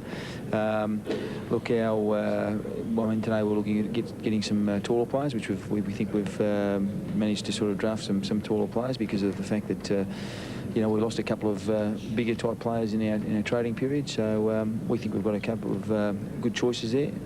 Taller players who can play key position in the future for us. So we're quite excited about that. You've been surprised that almost all the players gone so far are young guys, and that perhaps some of the veterans that have thrown themselves into the draft haven't been picked up yet? Well, look, I'm sure I think a few of those will probably come through in the later drafts now, later picks now. I think there's probably some apprehension at times about that. Not that you don't think they can play, but you just sort of take a bit of a punt that we'll take a couple of potential young players and try and get them, and then you sort of think, well, keep an older player up our sleeve we know can play, and maybe use a later pick on them. So I'm sure a few of those will get picked up later in the draft. All right, thanks very much, and good luck at the West Coast this year. Thank you. Yes, good luck to Ken Judge in his new post with the West Coast Eagles.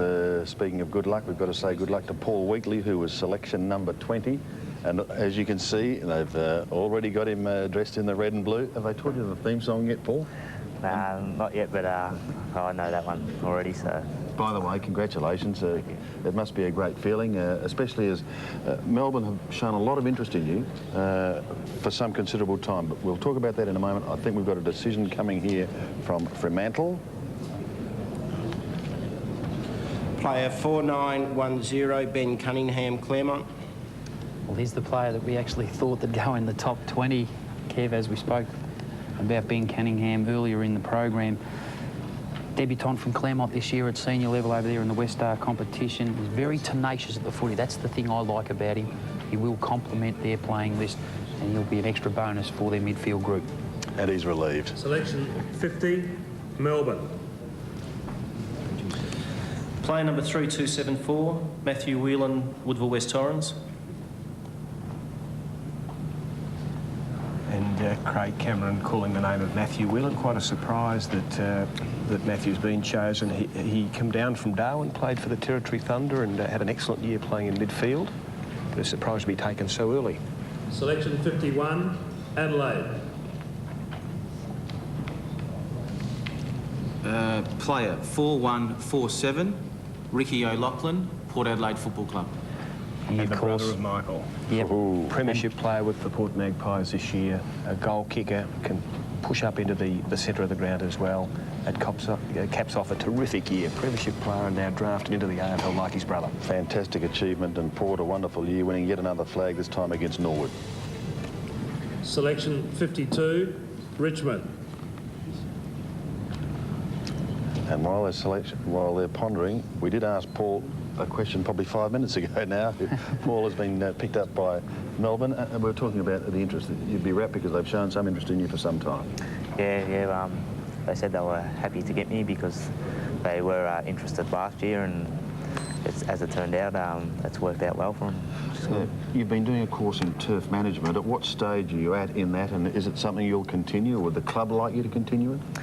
Yeah, well, I was doing it down at Laylaw Golf Course. I finished my traineeship there, and at the moment I think I probably will continue it.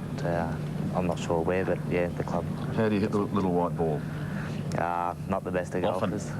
Yeah, well, I have a couple of hits, I suppose, a week, but I've got to improve my golf game, I think. What are you looking forward to at Melbourne, for example? Position preferred? Probably half forward and maybe in the midfield or across a wing or something. Yeah, Paul, we've seen you push up and play some AFL Reserves footy at Collingwood. Was that the only club you played with, and how did you go there? How did you find it? Yeah, I played 2 with North Melbourne early and 4 with Collingwood. It's a pretty good experience. Something you sort of dream about, and then you get your chance and you're actually playing with an AFL side, even though it is reserves, and I think it's very good to have that chance. You've had a chat with Neil? Yeah, had a chat with Neil. And what sort of, it's interesting, what sort of indications does he give you, and what sort of form does that chat, those early discussions take? Well, he seems like a very nice person. The indication I got was good expression, and pretty enjoyable person, and makes you feel comfortable, really comfortable there.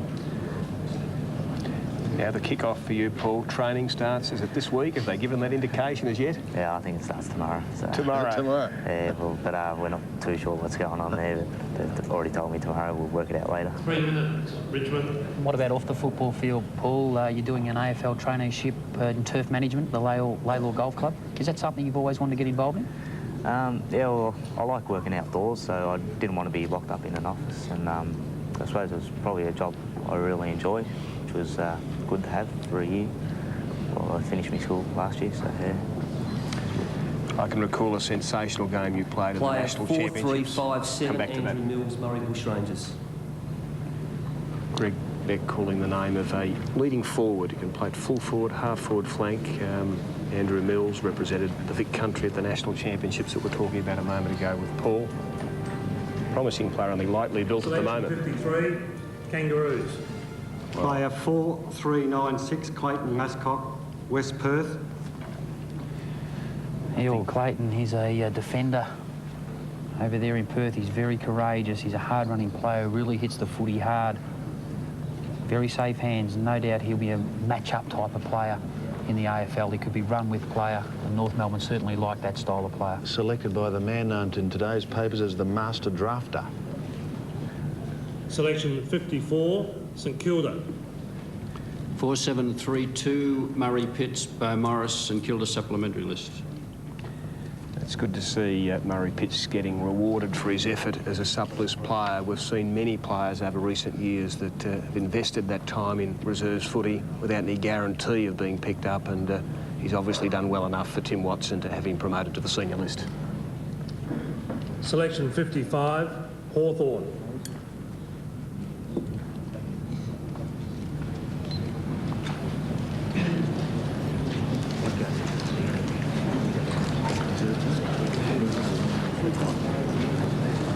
Hawthorn have 7 selections today. They've got a couple after this, 69 and 85. Interestingly, still no players who are looking to kickstart their career, no big men. I speak of Somerville, Burton, Damien Moncourse. There's been a lot of talk about him in days gone by. But so far, clubs opting for the younger alternative. Yeah, I don't think they have to really hurry into making those decisions at this stage, Sandy. I think, logically speaking, they'll go for the young players. But I've got no doubt later on there'll be some players that will be selected who've had previous AFL experience. One young man who will get that experience because he's going to start training this week, in fact tomorrow, is Paul Wheatley, going to the Melbourne Footy Club, selection number 20. Paul, good to talk to you. We look forward to chatting with you at various times throughout your career in the future. Good luck. Thank you. Good on you, Paul Paul. Wheatley, yeah, we say good luck to him as Hawthorn continue to ponder. John Turnbull and John Hook are the guys up front for the Hawks, making the calls. Kelvin Moore and Peter Schwab. I mean, all these new faces. Of course, Schwab has been a marvellous player for the Hawthorn Footy Club. Chris Connolly there as well. There's Kelvin Moore. On the left of your screen, a wonderful fullback at the club, Chris Connolly, there in the middle of your screen now.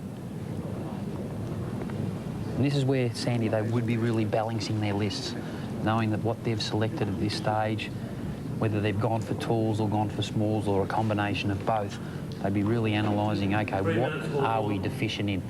This is the time where they can look for stopgap situations, maybe go with some players that have had AFL experience or continue along the youth policy. knowing that Hawthorn were terrific in the last 5 games this year. We've got some exciting talent down there. Shane Crawford, who had an outstanding year. There's Josh Fraser on screen, an outstanding product. No doubt he would release a fair amount of tension tonight. There's Hawthorn's players that they've selected. Luke McFarlane, the wild card of the draft. There's no doubt about that. Brett Johnson, a quality midfielder. Tim Clark and Chance Bateman. So there's an ideal combination of various types of players there, Kevin. And with Clark and Bateman have gone for some leg speed there, some athleticism. Only small, the pair of them, but can really run the ball. That's obviously a priority. There's Ray Slug Jordan, one of the great youth coaches of the 80s and 90s, and now working as one of the part-time spotters with doing some work for both Carlton and Collingwood. And good to see him back. Good to see him back because he's had a few health problems, and it's great to see him on the mend. I just love listening to Slug. He's got enormous knowledge, not only in life but also in football. He just is prepared to talk about anything, prepared to give his time out and just share his thoughts on football philosophies, and I think that's the reason why he's so well respected by the fraternity as a whole. There's an interesting shot there because you've got press, you've got managers champing at the bit, and now we've got a decision here by Player number 3940, Tim Hazel, Tassie Mariners. I've gone for a marking forward on this occasion from Hutchins College in Hobart. He's an excellent kick, terrific pair of hands, can play at both ends of the ground. Just recovered from a shoulder operation in the last couple of months. Number 55 is Tim Hazel. Interestingly enough, for the Kangaroos, Matthew Capuano was picked up at that same number 55, back in 1992. We're going to take a break from Melbourne Park. More coming away shortly on 7.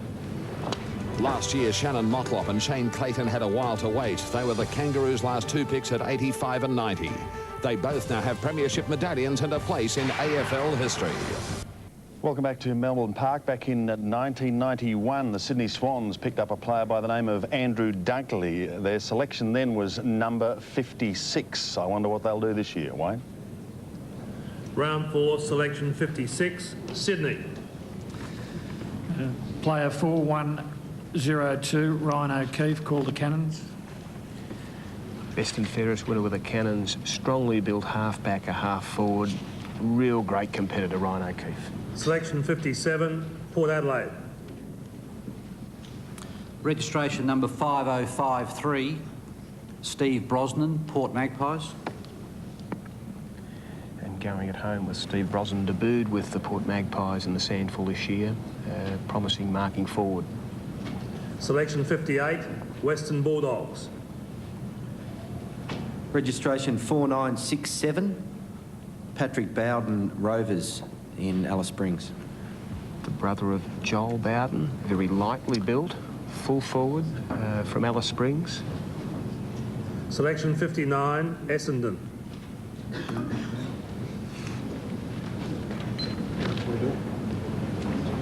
Mark Harvey in the middle of your screen. There's TD talking. Terry Danner, yeah. She'll be right, mate. Yeah, we might have him. We'll take our time, man. Yeah. They seem to be spending a little time pondering this. Darren Glass is over in the west. He was picked up by the West Coast Eagles at number 11. So, Darren, your feelings now? One of relief, I guess? Yeah, certainly. It's just a relief to get picked up, but it's also very good to stay home as well. Did you have any preference? I mean, you're a West Coast man, you're a Dockers man? Yeah, no, I am a West Coast man. I've supported them all my life, but I didn't think I'd have much of a chance to stay there, so it's certainly a relief. Well, I guess at one stage you probably thought you might be playing under Mick Malthouse. Now you've got to look forward to Kenny Judge. Yeah, it should be interesting down there with a new coach, but you know, I'm just looking forward to getting down there and having a good pre-season. Well, we wish you well. 5143, John Barnes, Geelong. And this is interesting. This is very interesting. The first of the big men to get another chance, and John Barnes goes back to where he started. Yeah, interesting scenario. Great to see Barnesy get another opportunity at league level. Selection 60, Carlton. Well, we welcome Carlton for their first pick. And they're going to come with a rush because they've got 7 selections from 60 through 93. Player 4963, Richard Kelly, Perth Football Club. Yeah, Richard Kelly is a midfielder. Excellent reader of the play with good skills, capable of playing in a variety of positions. Selection 61, Kangaroos. Player 4977, Mark Ainley, Paran Dragons. Terrific player in the grand final side for the Dragons down in the back pocket with 35+ possessions. Can go midfield as well. Mark Ainley taking us through to number 61. He's going to be joining the Kangaroos. Darren Glass we've been chatting with over in the West. Darren, we thank you very much for your time and we say good luck to you with the West Coast Eagles. Thanks, Sandy. Good on you, Darren. We're going to take a break. The draft continues in just a moment.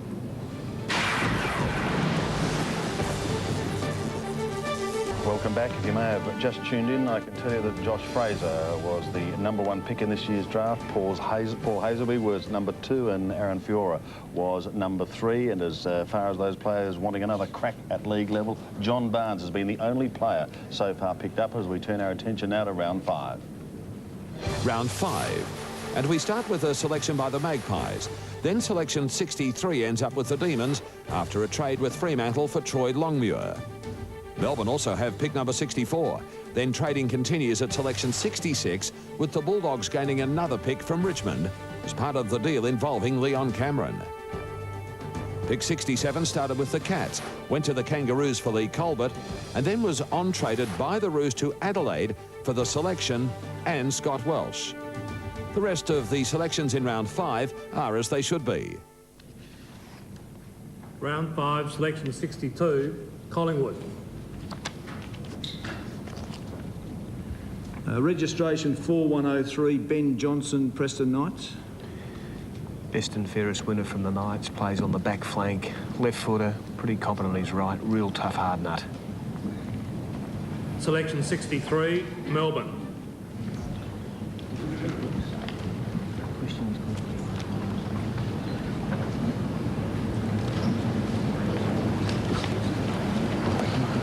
Demons having their penultimate pick. Actual fact, they got 2 in succession here, Sandy. Pick 63 and 64. So they'll probably just decide the 2 players they want in this discussion period. There's Coach Neil Danaher listening intently as to what the recruiting personnel would be advising him. While they're pondering it, let's hear from Bruce Abernathy with Mark Thompson. Abba. Yeah, thanks very much, new Geelong coach Mark Thompson and Mark Joel Corey. Your first pick at number 8, pretty tall midfield, but very talented. Yeah, we think he's a great talent. We're very, very happy that he got through to us at pick 8. Now, you finished your picks already. You picked up a couple of Port Adelaide boys. You've got we had Corey Enright and Daniel Foster. Yeah, we just think that they're good types. One's going to play centre half back, and the other one's a bit of an unknown, but I think he's got the potential to be pretty special. The other one I noticed, the full forward Cameron Ling from down there at Geelong. He doesn't have to move too far, but a specialist full forward. Yeah, he's full forward and will be popular with all the Geelong people down there, and we see him as a full forward who made him play half-forward flank. Very, very smart player, and he's got a little bit of weight to lose, so we're going to get him training tomorrow morning. Just hold it there, Abba, for a moment, if you would, because I think we do have a decision. 28, Shannon O'Brien, Gippsland Power. He's a grand final player with the power this year, playing in the back pocket, can go to half-back, had brilliant speed and endurance at draft camp. Selection 64, Melbourne. Player 3560, Cameron Bruce, Melbourne Supplementary. Again, rewarded for consistent efforts over the last couple of years as a supplementary list player. Tremendous endurance, a good run with player. And that's Melbourne's final selection in this year's draft. Selection 65, Adelaide.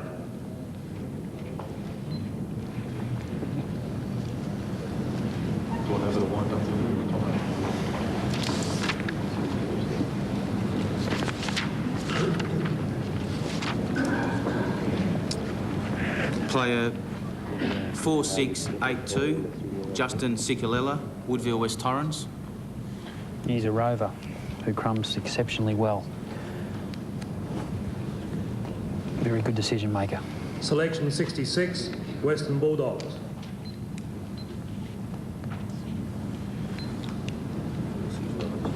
Registration 4696, Ryan Hargrave, Perth. He's the son of a former Western Bulldog player and Steve Hargrave, who had his career ruined with injury, but Ryan's a full forward, full back, lightly built, a promising youngster. Selection 67, Adelaide. G67 has produced some goods. Byron Pickett was picked up by the Kangaroos in '96 at number 67, and what a player. Yeah, he's a terrific player. Byron turned out to be. Abba, you still chatting with Bomber Thompson? Yeah, still down here, Sandy, and we're just talking about Barnes. He actually picked up by Essendon. That's a bit of a turnaround. Yeah, it's good for John. He lives just around the corner. He started there and he's going to finish up there. It'll be terrific for him. I was just talking to Ken Judge earlier about the proven AFL players that haven't been picked up. Barnes was the first one. You tend to believe that they come through now. Yeah, I think there's a great chance that there'll be a few come up now later in the draft. Because it's been the first year 17-year-olds, I'd say that there's been a whole lot of talent there early in the draft, so I think the older players might just come through now. Yeah, a new senior coach behind me, Danny Frawley, just basically took the whole team to Richmond. Yourself at Geelong, how are you fitting in, and who have you brought with you? I brought Brendan McCartney from Richmond. He's transferred from Richmond, but basically the staff here, I've sort of known the sort of guys here, and Alan McConnell's a very good coach and been in the system for a long time, and Ronnie Watt was a local Geelong person who'd come up through the ranks, and he's very good also, so I'm very happy with the people I've got. Well, good luck this year down at Catalan. Thanks very much, Bruce.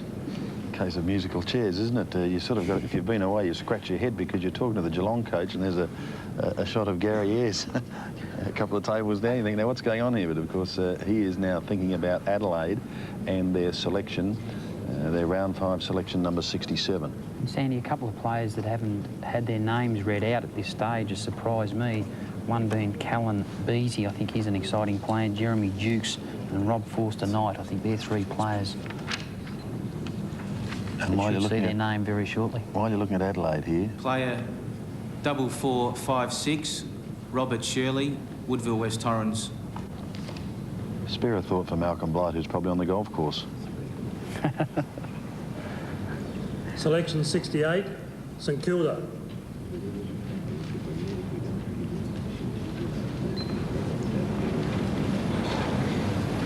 This is the Saints' final pick. 9, 25, 54 and 68. And Tim Watson, John Beveridge and co. taking plenty of time.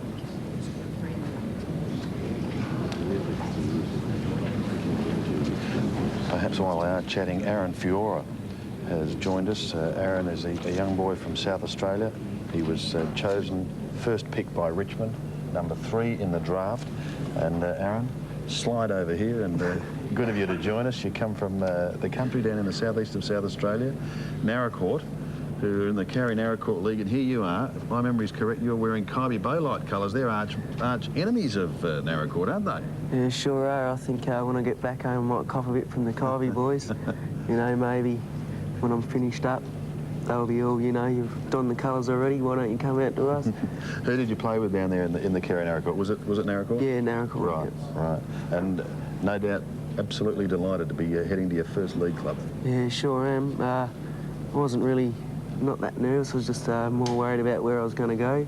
And does that worry you? Does it worry you having to travel? No, I moved up the country last year, so I've had to travel, and I've been living by myself for a year, so I reckon I'll be able to pick it up pretty easy.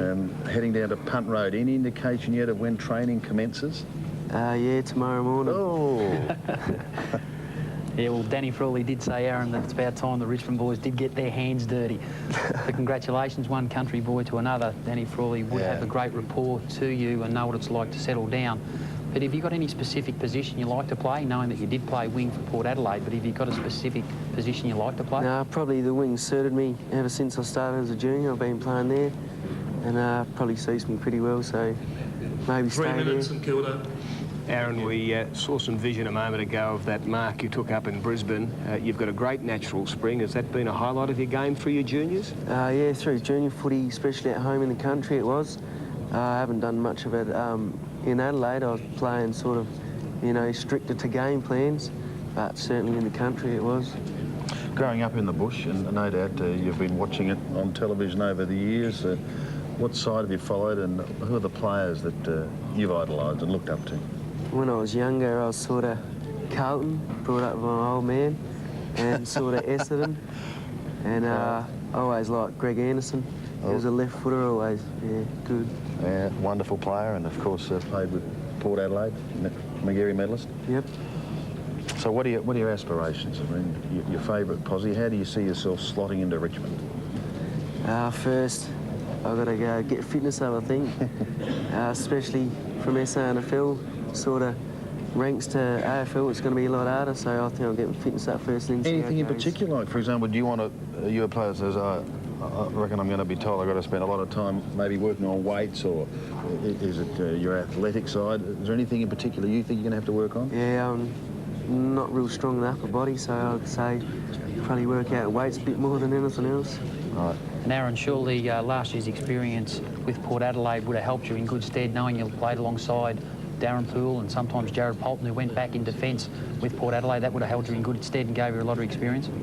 Yeah, certainly with them players. They played probably not as much AFL footy as some people, but surely they've had the experience and they got the knowledge sort of, and they sort of helped me out a little bit during the year, last few games that I played. And the role Steve Williams played with you in terms of your development, did he have a lot to say? Probably not early in the year, but certainly when the last 6 games I played, yeah, he gave me the chance to play, so thank you for that. Aaron, we might have a decision here from St Kilda. You're coming across here. Where's your mum? Still down the southeast? Yeah, still there. Well, I'm sure she's as proud as Punch. What would she do? Send meals over to Punt Road for you, perhaps? Oh, I'm not sure. Never know. Here we go. We'll have a decision here from St Kilda. 5042, Tony Delaney, Fremantle. Well, there's another one. First of all, we've had John Barnes, and now Tony Delaney getting another opportunity at senior level, the Saints' final selection. I dare say they'd use him as a run Selection role. 69, Hawthorn.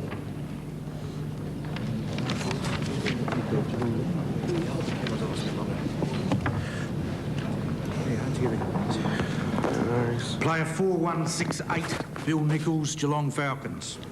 Great to see him get an opportunity. He's earned that spot. He's the youngster that got a personal trainer to prepare him for the draft camp, stripped off weight this year, put in a magnificent beat test. But look, people knew he could play. He had great football ability, but did he have the athleticism to step up? He proved everyone he could do that. Selection 70, Sydney. Brad Green. Talking about Nichols, Kev, he lost 12 kilos. Just a remarkable effort in terms of his preparation to get himself right, and that takes a lot of hard work to do that. Player 5136, Brett Allison, North Melbourne. Yep. Finally gets to Sydney after talk a couple of years ago that Brett might finish his career up there. Good choice. Great finisher at North over the years. Selection 71, Port Adelaide. Pass. And the first club electing to Selection pass, 72, that was their Essendon. final selection if they wanted it. Here we go, boys. The reason for that, of course, Sandy, we do have a draft on the 21st of December. Correct. The clubs now will look at a range of players over the next couple of months before they make their final choices. And just on that, Kev, there is confirmation of the deal done with Shane O'Brien. He is going to Collingwood. Collingwood have guaranteed him picking him up in their first selection in that December draft. They held discussions, Brisbane Lions and Shane O'Brien on Thursday, and that has been given the all clear. And just while they're pondering that, our scheduled telecast was due to conclude at about this time, but of course it will continue now until 3 o'clock with a number of sides very early on taking their extended time and using it. So we will be staying with this draft for the next 30 minutes, by which time I think proceedings should be well and truly concluded, with some 93 possible selections here today. It doesn't mean to say that they will all go. With already one club passing, that being Port Adelaide. May give us the opportunity, though, of having a chat to Darren Glass. To Brad Green. We've chatted to Darren, who was picked up by the West Coast Eagles as number 11, but Brad Green is heading towards Melbourne. Brad, welcome. What are your feelings? Over the moon, really. I suppose it's a nervous waiting time, but yeah, it's really right. Your sporting prowess has been well documented. You're an outstanding sportsman. Cricket, soccer, Aussie rules. When did you start picking up a ball, whether it be a cricket ball, a soccer ball, or a footy? How did it all start for you? Take us back to those early family days. I suppose you could say that I've always had a ball in my hand since I was about 3 or 4, so always juggling and doing things like that, having it all the time in your hands. So, you know, it's always been the ball aspect all the time. Why Aussie rules?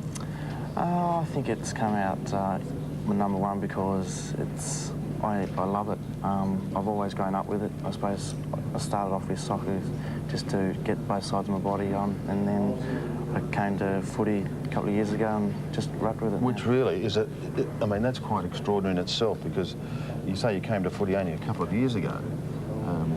That's a very short space of time. Yeah, but you know, I've still got a lot of learning. I'm only still a beginner in, if you so call say a footballer, so still got a lot of learning to do, and hopefully in a while it will all come together. We'll just wait for a decision here from the Essendon Football Club. Brad? There's your second draft.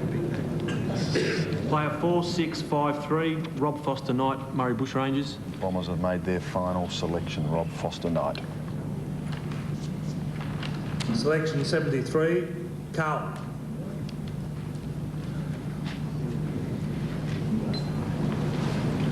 So far, just 2 senior players have been chosen. John Barnes, Tony Delaney, getting chances to resurrect or continue, I should say. And Brett Albertson, of course. Player 4606, Ryan Hurland, Murray Bushrangers. Terrific young player, very evasive, good skills and quick over the ground. Selection 74, Kangaroos. 5145, Matthew Burton, Fremantle Dockers. So, just having said there's only 2 or 3 getting another chance along. Selection 73, Carlton.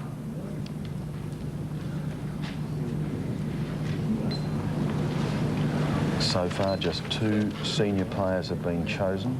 John Barnes, Tony Delaney, getting chances to resurrect or continue, I should say. And Brett Alberson, of course. Player 4606, Ryan Hurland, Murray Bushrangers. Terrific young player, very evasive, good skills and quick over the ground. Selection 74, Kangaroos. 5145, Matthew Burton, Fremantle Dockers. So, just having said there's only 2 or 3 getting another chance, along comes the Spider.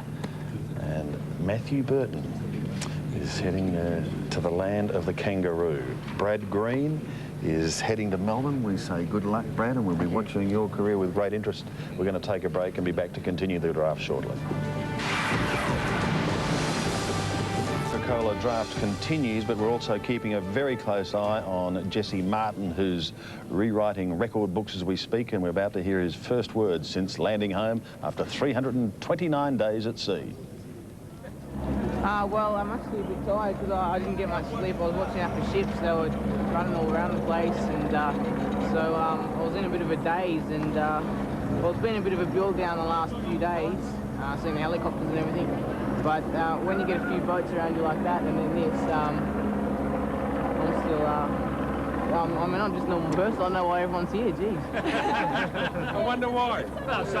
Yeah, he doesn't know why everyone's there. Well, if you do what he does, perhaps he will understand. It's an outstanding achievement. In the meantime, let's get back to the draft and have a look at the top 10 selections that were made earlier today. And really, no surprises at the top of this table. Collingwood with Josh Fraser was inevitable. Paul Hazelby to Fremantle. Aaron Fiora we have spoken with at number 3. Matthew Pavlich gets an opportunity at senior level at Fremantle. Fremantle having 3 of the top 5 selections. Lee Brown, Damien Cupido, what a wonderful story he is. The boy from Cape Town. Danny Roach, Joel Corey, Caden Beetham and Luke McFarlane. Another good story in itself going to Hawthorn. But let's now continue, and here once again is Wayne. Round 6, selection 75, Collingwood. And as you discussed, Sandy, those top 10 from last year, no doubt that list we just saw on screen, they'll get a taste of senior footy at some stage. Of the players that were in the top 10 last year, 7 players actually had a taste of senior footy, accumulating 40 games between them. Of that, Sydney had 2 players in the top 10. Nick Fosdock played 13 and Jude Bolton played 8. So it just goes to show once you win that top 10 bracket, you're more or less guaranteed to play in a senior game of football. Brad Gotch joining the team at Collingwood.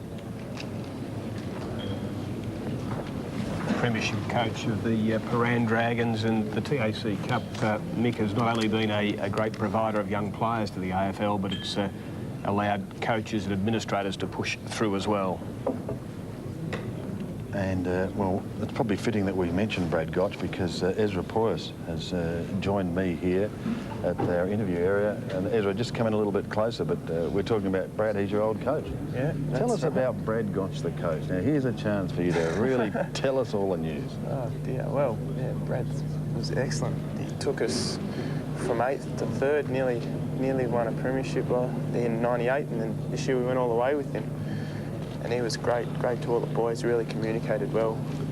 And yeah, it was just fantastic. And you were chosen at number 22 here today. You're off to the Richmond Footy Club. You're wearing the yellow and black already. Yeah. How do you feel? Yeah, no, that's great. I just can't tell you enough how wrapped I am to get my chance at AFL. And I'll tell you what, you're a guy with great ambitions. It's fantastic to see. You said the other day, 200 games. Hang on, misquotes. That's the media. Hang on. 4858 Dale Baines, East Fremantle. Picking up a youngster that debuted in the West Star rules this year, a good marking forward, powerfully built fellow. Selection 76, Fremantle. Pass. Selection 77, Kangaroos. 4686, Lindsay Smith Glenelg. Selection 78, Richmond. Lindsay Smith is a raw ruckman, very athletic type that works hard round the ground and can play forward. So the Kangaroos getting a backup ruckman there. So Ezra, that was a misquote, was it? You wanted to play 200 games to win a Brownlow? I don't know where that came from. Ah, well, mate, you've got to aim high. That could be my ambition. Yeah. No, I'm not just going around. Ezra, I just want to play my first game first. Sure. Ezra, interested to read that you're prepared to go anywhere if drafted. Yep. That was your comment. Yeah, no, that was right. I was happy to go anywhere. Interstate actually would have been my preference, but now I'm in Melbourne, I guess it'll be a bit easier staying at home, and I'm just wrapped. Would have been a marvellous thrill that one day in September, especially as you kept it up with 5 goals, was it? Yep, that's right. That was one of the greatest days I've had playing footy. That was just sensational. It was a dream. And Ezra, I read yesterday in the Herald Sun an article by Alyssa Hunt. Is your mother beside you today? Yep, she's down the back there. Yeah, she's had a few tears. Oh, that's terrific. We just couldn't believe it. Yeah, it's great. Watching the clock? Yeah, and Dad's at home and just want to say good day to Dad. Oh, He'll be watching, so yeah. Good day, Dad. Good on you, mate. Where's footy in the family? I mean, for example, your dad, did he follow a side? Yeah, well, what were you brought up on? I was brought up a Collingwood boy. A bit unlucky there, but 1990 was a great year, and now it's all Richmond, I guess. It's all Richmond, yellow and black. Yellow and black. Is that Mum? Yep, there she is. She's on TV, but she doesn't know what's going on. Don't be too harsh. No, she's great. My parents have been excellent to me. They've supported me all the way through, and I can't thank them enough. No, because, I mean, we probably take for granted sometimes the parents' role, but and we look at the player and we say, yeah, he's had to make enormous sacrifices to get where he has. Yeah. But the parents, too, have had to make huge sacrifices. Definitely. Like, 3 minutes, before I got my licence and that, Mum giving me lifts everywhere, all around Melbourne and Victoria and everywhere. She was great. And Dad giving me tips. He used to play when he was young. All of his friends tell me how good he was, but he doesn't. He tells me he was hopeless, but I think that's where I got my footy skills from. So he's home now, what, just ripping all the black and white out of the house? Yeah, I think he's changing the white to yellow. So, no, it's great. Ezra, when did the dream begin to, make it to the AFL? When did that start for you? Well, I started playing at East Malvern when I was about 8 or 9, but before that I can't remember anything else but football. I think that's all I wanted to do, ever. In my life, I think. So since I was about 5, I was kicking a footy around, and then I think I asked my dad for my 8th birthday present, can you just get me to a junior club somewhere? That's all I wanted, and he did that. And then through East Malvern, I went to Paran, 14, 15-year-old, and they've been great to me as well, Paran. They've been really helpful and supported me through everything. So if footy's all you've ever wanted to do, I mean, have you considered another career? Did you look at something after schooling, job-wise? No, not really. You're going to be a full-time footballer, and that's it. Well, I'm going to go back to uni next year, I think. You will, wouldn't you? Yeah, I think I need something besides football to get my mind off it when it gets too much. Sometimes I think that's got to be good for you. And Ezra, just looking back at last year in terms of your development, given the captaincy with Paran Dragons under Brad Gotch, do you think that's helped your development whatsoever? Well, yeah, that was great, and being captain of Vic Metro side as well was excellent. That was just a great experience being with all those boys. It was one of the closest teams I've been together with, and then Paran winning the premiership. It's just, I think this year has developed me into a much better player. I think even though it was disappointing not getting picked up last year, it's been a worthwhile year having that extra year in the development under-18 competition. 1 minute, Richmond. So it's been great. Well, your coach is taking a bit of time here about his next selection. We certainly wish you well, Ezra. We look forward to calling you next year and performing great deeds for those Tiger fans. They're an enthusiastic bunch, but once they get that yellow and black going, anything can happen. So I'm sure it'll be. Congratulations on your selection. Thanks a lot. And good luck. Thanks, guys. Ezra Poyce joining us there as the selection is about to be made. 4718 Ty Zantuck, Western Jets. That is the son of Shane Zantuck. Selection 79, Adelaide. He's a ruck rover, half-back flanker, had a very good year with the Western Jets. Ty? Gee, that's a great thrill for Shane, isn't it, too? Oh, absolutely. I'll never forget that footage you see with Shane Sanduck and Ron Barassi when both people went. Could have a few words. 4561, Balrose Zing, West Adelaide. This is a very interesting boy too. Balraj Singh, coming from the South Australian National Football League. Carlton. That is Carlton take their time, yes. Yeah. The first Indian to play in the Sandful, and that is his ambition to be the first. 4982, Jeremy Jukes, Paran Dragons. Yeah, long-awaited, strong overhead, mobile forward who kicks exceptionally well. Good Selection size. 81, Kangaroos. 4563, Troy Makepeace, Kangaroo Sup List. The third of the Sup List players to push forward, a former Gippsland Power rover, who was taken just a couple of years to get through, but great for Troy to get his chance with the Kangaroos. And still Damien Monkhorst waiting to see if he is going to get a new football home. We'll find that out when we return. Byron Pickett was selected by the Kangaroos at number 67 3 years ago. In 1998, he won the Norwich Rising Star Award. This year, he was an important link in the Kangaroos' premiership triumph. Shortly, it's interesting, if you look back in time, round 7 has produced some very good players. In 92, Damien Hardwick. 97, Nathan Thompson's turned out to be a grand young player for the Hawthorn Footy Club. And Shannon Motlop, premiership player for the Kangaroos side, was picked up in 1998. I wonder what it'll produce this year. Wayne. Round 7, pick 82, Collingwood.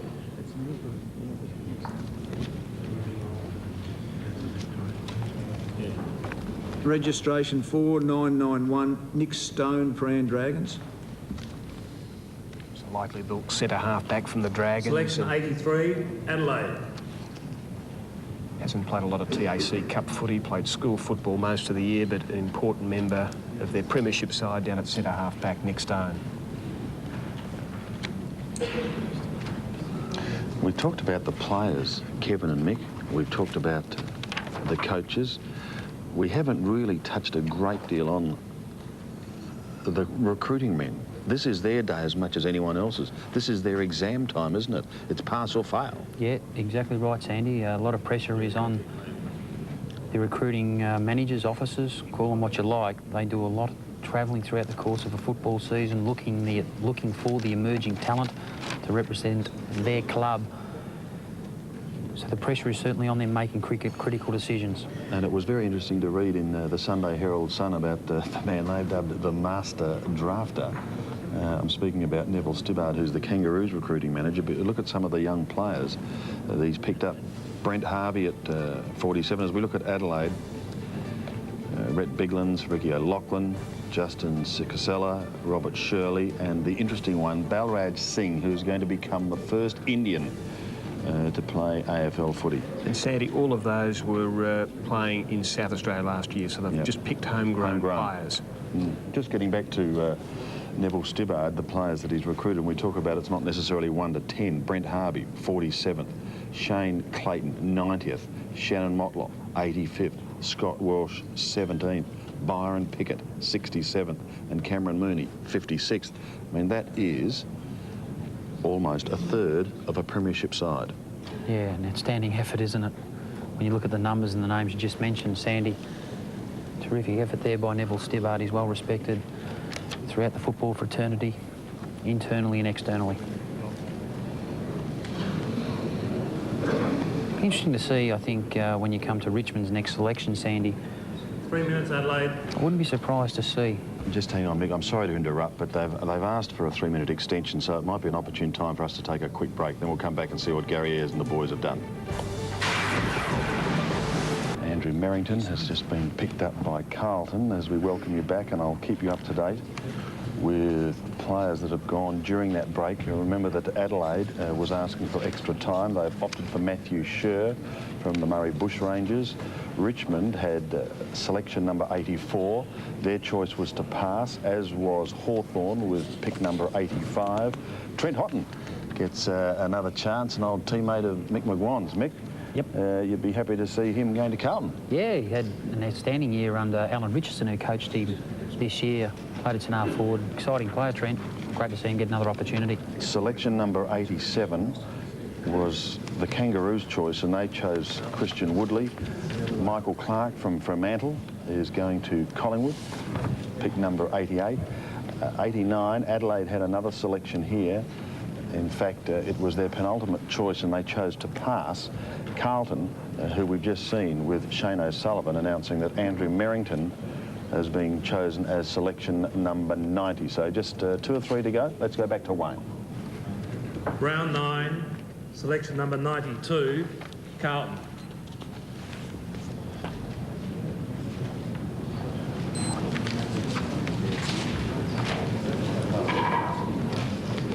Gee, I've got to get used to seeing Johnny Worsfold there in the Navy Blues.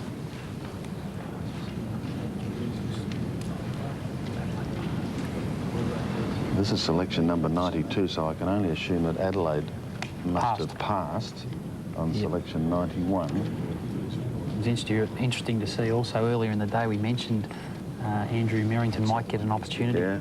He was the other wild card of the draft.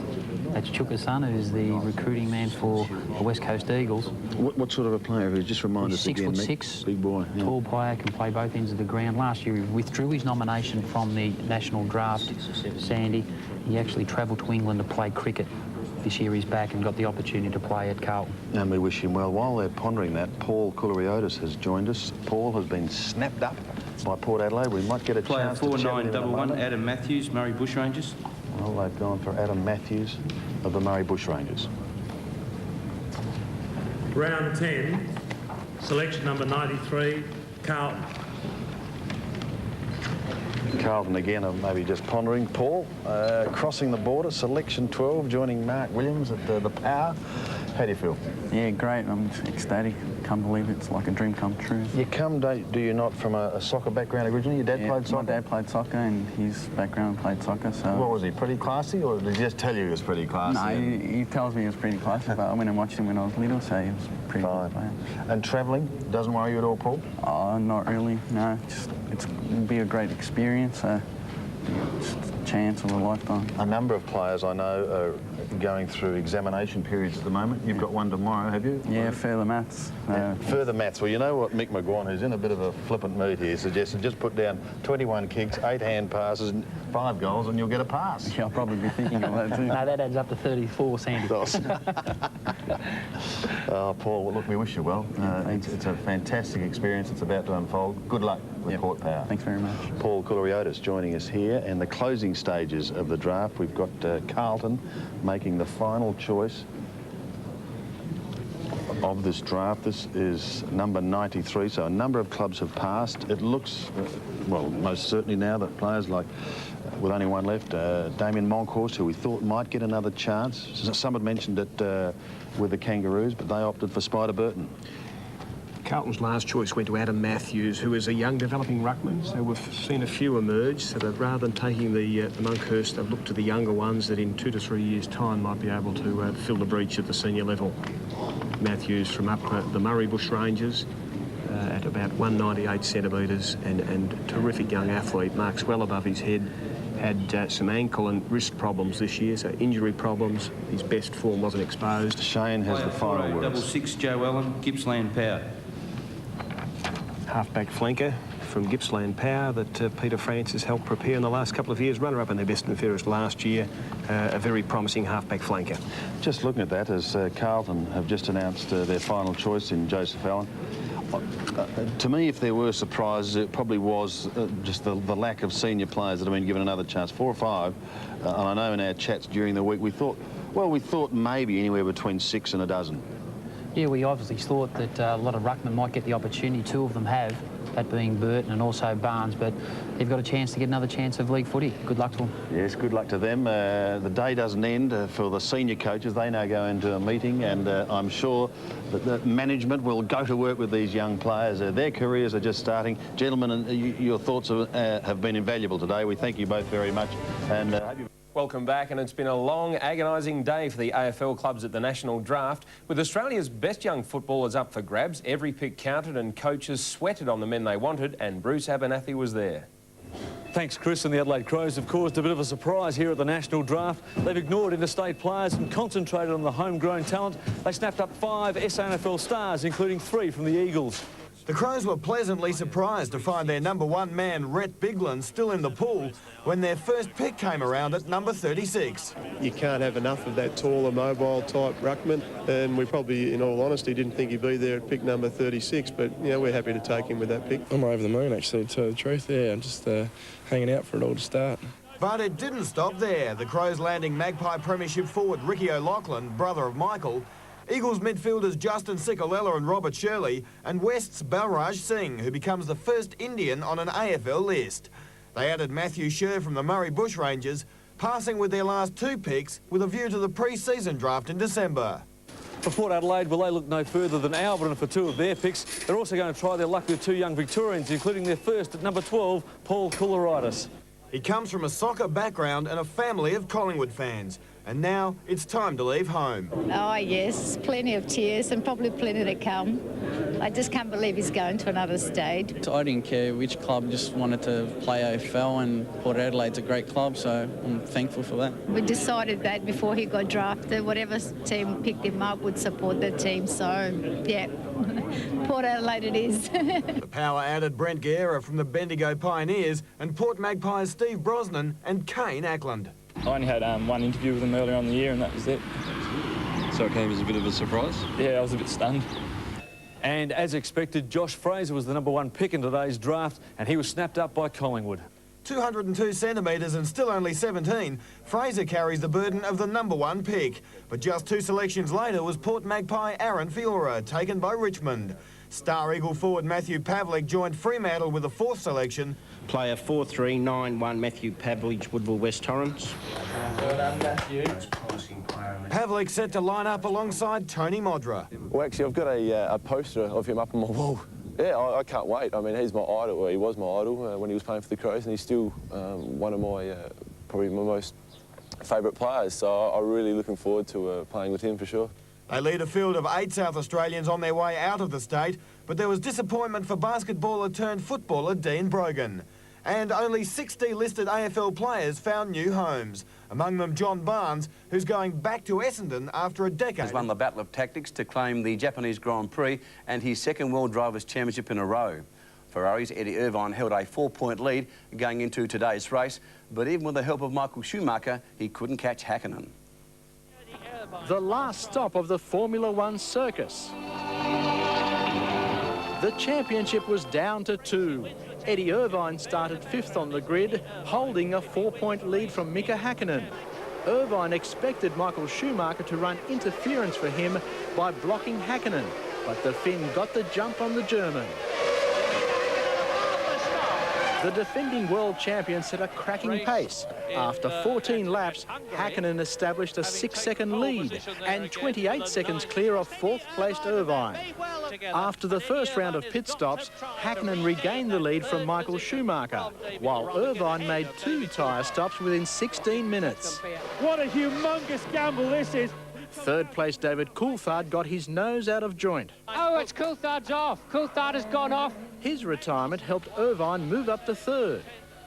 But Häkkinen extended his lead from Michael Schumacher in the closing laps. Ferrari won the Constructors' Championship, but Häkkinen clinched the driver's title from Irvine by 2 points. The Finn winning from Schumacher. Mika Häkkinen wins in Japan. He is world champion. Charles Christian, National 9 News.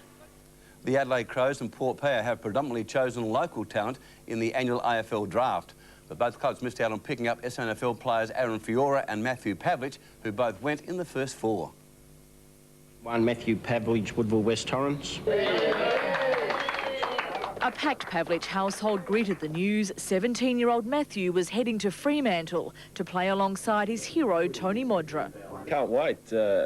He's been an absolute idol of mine ever since he started playing with the Crows, and I've actually got a poster of him up on my wall. But the news provided mixed emotions for parents Jan and Steve. I suppose in a way it's relief that it's over and done with. Pavlich wasn't the first South Australian to go. That honour went to Magpie Aaron Fiora, 3rd pick overall to Richmond.